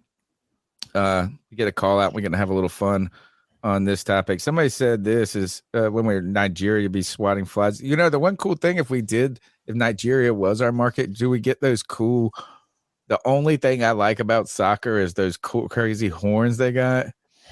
They're like the ones that like, or the ball. Like, I love the horns that they have. Yeah. And they have that, I think that thing that makes that crazy noise. I got a couple of things. So that would definitely be the cool part about it for me. Guys, icing up people. Who do you guys got on the slate for today? Why don't you go first? I got more than one. I want to make sure I have it all. Good. I'll go real quick then. Mine's personal, and I kind of spoke with y'all about this before. So I have my truck right now, and we were going to go down to Camp Lejeune this weekend to see my sister because they're getting stationed in San Diego in like 2 weeks, and I was going to go see them. We got their dog. We're watching their dog for them. I was going to drive my truck, so I was like, well, let me get the oil changed and, make sure all the fluids are full, do what you're supposed to do before you go on a big road trip. Cool. Let me go and do this. My wife went and got the oil changed, cool. So she went and did this, and they overfilled my oil, and I have the video showing it. They overfilled my oil, and because of that, I blew a rear main gasket or rear main seal on my truck. It's a pretty expensive repair, and the truck's not really like the newest truck, so it's maybe not even worth it. But the main thing is these guys are trying to act like they didn't. And I asked them when I was on the phone before, I said, okay, I bring my truck in and it does not have this leak. You fill the oil, and then you have on video the person who was filling the oil say they read one side of the dipstick and it was full, but on the other side of the dipstick it wasn't, is what they said. So they went back and got 2 more quarts of oil and filled 2 more quarts of oil. And then they actually went back another time and got more. So they overfilled the engine. There was white smoke coming from the engine. There was the smell of oil burning. It was overfilled. This causes a blown seal. Like, if it's just one of the things it can do. I'm not going to say it happened because of that. So I'm talking to the guy and I'm asking him, if I came in and it wasn't like this and I left and it was, the only explanation is this happened because you did this, or by chance, the exact second that I left your shop was the second that my rear main gasket gave out because of normal wear. Because there's like a 9 million PSI or something. Yeah, exactly. There's like, so much oil in the only that chance is that it gave out about right to explode. And so right now it's under an investigation, and they're going to look into it. But I'm not going to lie, man. I kind of want to take legal pursuit in this. If they don't fix it, if they don't say, yeah, we did this, I kind of think I want to, lawyer up and go with it. And I'm not going to be suing them for damage is and everything else. I'm out of a truck, but luckily enough, I have another vehicle that works for me right now. But I'm not going to be suing them for that. I just want them to fix it. If you messed up, fix it. Admit to it. That seems fair. And I mean, it seems fair, right? I don't want extra money for pain and suffering. I don't want any of this. Just fix it, and I'll be cool. We can go our separate ways and everything. But to them, I'm not going to put their name out there because they have not figured out what the investigation is, and I don't want to do that anyway. Like, I don't want to badmouth these people, even though I feel like this is kind of a BS thing. And it makes it worse because the guy I was talking to on the phone said, well, just so you know, I have a cousin who has his own shop at his backyard, and he could fix this for you for a few $1,000s. And I'm like, how convenient is that you break something that your cousin can fix for me for a few $1,000s out of his backyard? That seems pretty convenient. Y'all know me, tinfoil hat. It just seems convenient. So to them, I'm icing them up. Not going to say the name right now, but next week you might know the name. That's all I'm saying. So ice up. I used to work for this Indian dude, and when he got pissed off about shit like this, anything happened to him in his life, he would take them to small claims court. It cost $90.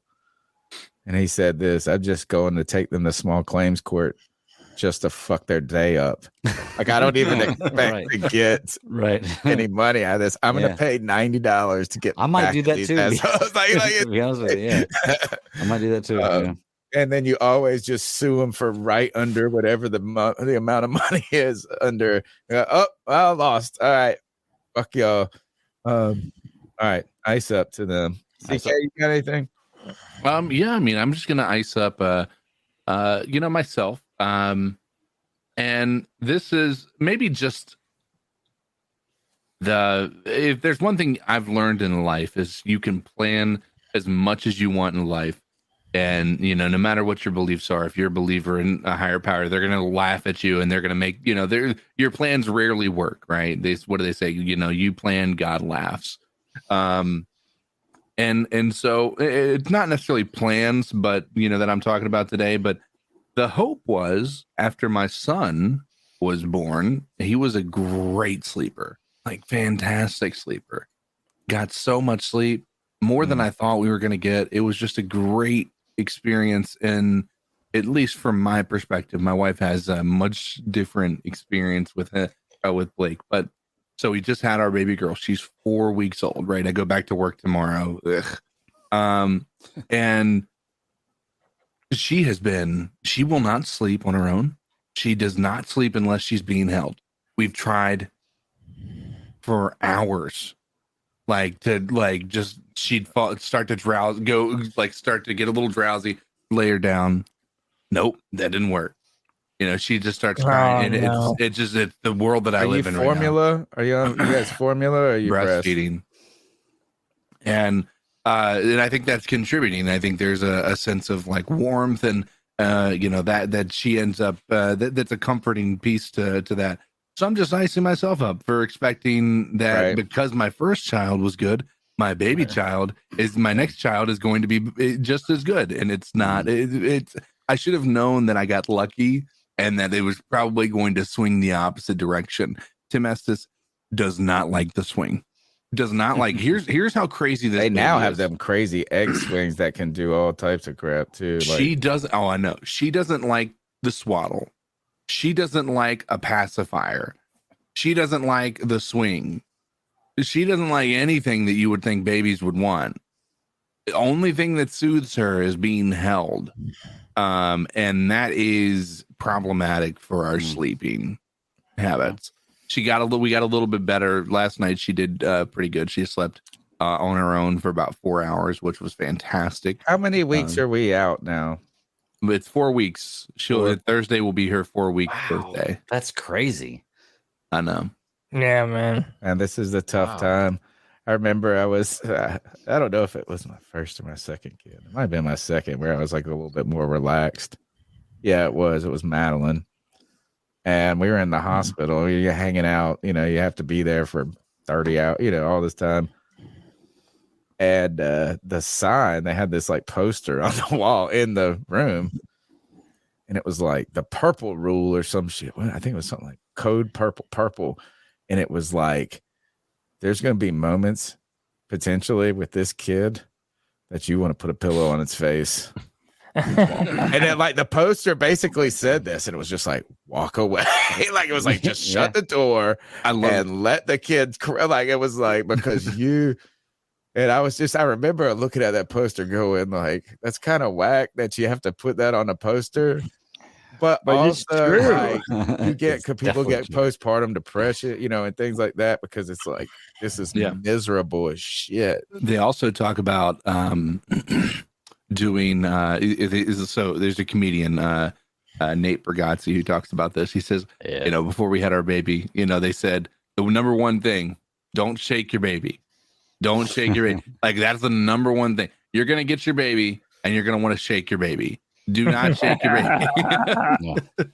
God, it's a being a parent of it's been so long. My son is now 15. So it's been so long. My youngest is 10 now. But I remember at one point, like really hating myself because it was like 4:00 in the morning, hadn't slept in day, you know, and it was just like, and I screamed at one of my kids. Like it was just like, shut up. And I like looked at myself and I was like, I want to kill myself. I hate myself. Been there. I hate myself. You feel so bad. You're like, oh. Wait, man, you know, at some point this is just go ahead and I won't say give up with the but like you can put a bottle in that kid's mouth. Like the way to get a kid to sleep is fill their belly. Just put a bunch of breast milk in a bottle and be like, hey, you're gonna drink 6 ounces. She drinks so much. She projectile vomits like twice a day. Oh man. Well, good luck to you. It'll get better. It'll get better. Oh yeah. Call that the arm sickness, man. The arm sickness. Yeah, man. It's a lot. They go through these phases too, because you're right. It's like the body to body interaction with mom is like so important for them, you know, the face and anyway. So ice up to, you know what, is that never, that's why they're all different. You know, every kid is different. It's like, it's never, all right. So here's mine. And I don't really have a good one. Could ice up some of my stick and ice up. I don't have anything good, but I'll just take this time for our weekly. Let's talk about Joe Biden. It's my great honor. Can you hear that? Introduce the President of the United States, President Joe Biden.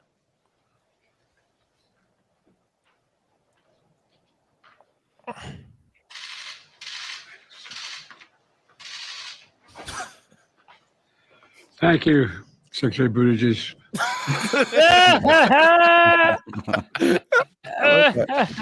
Oh my gosh, y'all. A year and a half more. Thank you, Secretary Buttigieg. Secretary Buttigieg. Thank you, Secretary Buttigieg. Who was his real name? It's not Buddha Judge, is it? Buddha Judge or something. Yeah. Secretary Buttigieg. We'll call him Buttigieg from now on. Buttigieg. That's great. You know, Donald Trump would have done that on purpose. Yeah, right. And, Joe Biden did it by accident. He doesn't even know it. He doesn't even know if he referred to the right person or not. He just called it booty juice. Like, you know what? I hope that, you know, Donald Trump heard that. And he goes, you know what? That's what I'm calling that dude from now on. Talking point. Yeah, there you Remember go. when Dave He's going to be a part of every one of his rallies. Like, oh yeah, Joe Biden and his secretary booty juice. You think I'm bad? It kind of reminds me of like one of my favorite pandemic Trump Dave Chappelle jokes was this guy Donald Trump came out and called it the Kung Flu. He said, that's my joke. That's my joke. I was supposed to write that. It's like, he's a funny. That's like, I should have wrote that. So Trump is a comedian. Yeah. So to Joe Biden's Secretary of Booty Juice. Ice up. There you go. Yeah. So my ice up to, I thought I had more, but apparently I didn't save them. But I do have one, and it's a good one. I am icing up Republican City Council member Matthew Riley of Cranston, Rhode Island. Hey, maybe don't pass out in your car with crack pipe and fentanyl. This body camera video shows City Councilman Matthew Riley passed out cold in his car Monday afternoon. After a few shakes from police, what's up, guys? awake. Oh, you were literally choking in your sleep. Somebody flagged me down about it. Oh, I have sleep apnea. I'm sorry. Well, and then you have a crack pipe in your hands. This afternoon, a mayor yeah, my crack pipe. Oh, yeah, about hands. the Cranston Democratic Committee I do publicly get sleep calling for apnea Riley's when I smoke resignation crack. from City Council Ward 6. I feel that's in the best interest of the city, his constituents. I also feel that personally, it's in his best interest for him, for his family's privacy, and for the constituents of Ward 6. Body camera footage They shows find Riley asking if he's fentanyl. going to be arrested. Are there any drugs in the car or anything like that? No, nothing. An apparent lie. Nothing. According to the police report, officers say You know they found he's lying crack when he laced has with to fentanyl, look to see, along with like, other drug if he paraphernalia. knew while that he searching didn't his have the car. drugs, I he think wouldn't there's a have had little to bit turn of around and fentanyl look. in there. Yeah, all right. Riley telling police, It was a relapse. I think 13 years. You just caught me on that one That's time. a really, really bad divorce. Crack pipe and now he's going through the judicial. Wow. That's Yeah. good. So if you're gonna do crack and fentanyl, make sure you don't do it in a parking lot. in front of a city council meeting. Yeah, in front of a city council meeting or some shit. So yeah, and by the way, he was like, oh, it was my sleep apnea. Sorry. My I always get sleep apnea. apnea when you I were smoke choking crack. in your sleep. Nice. Crack helps Spice it is medicinal fentanyl. Crack helps Medicinal with my fit. sleep apnea. Oh man, that's good stuff. That's All right, funny. nice. All right, but yeah, I think that's it, man. All right, that's the C3 Panthers podcast brought to you by CarolinaCatChronicles.com, where every Tuesday night we chop up latest Panthers news and opinions from the fan perspective. We'll be here throughout the week, Cody. Friday free for all, right? Yeah, every Friday at 7 p.m. The show for Panther fans by Panther fans. You can be on the show. Yes, you listening to this just like everyone else. Come and join the StreamYard.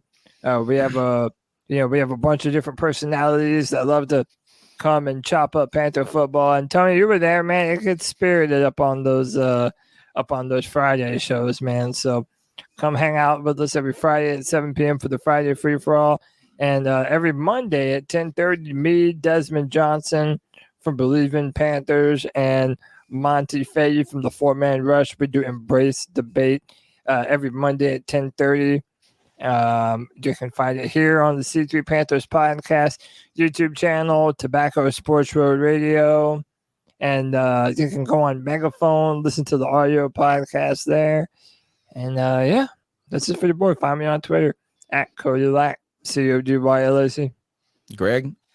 Yeah, man, you can find me at the Bat Daddy 52 on Twitter is my personal handle. I really don't get on Twitter much, so I'm not gonna lie. I've kind of separated from social media, but I still do that for the show. I get on there every once in a while, so hit me up.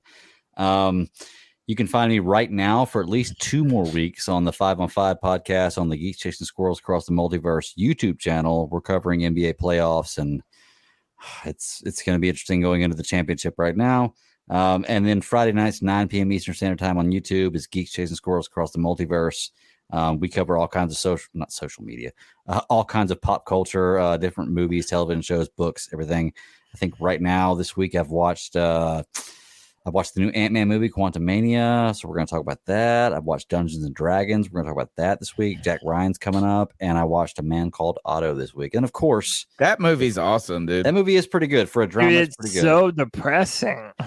If you cry in movies, you're going to cry in this one. I'll let you Happy know. too that this Yeah. guy becomes nice.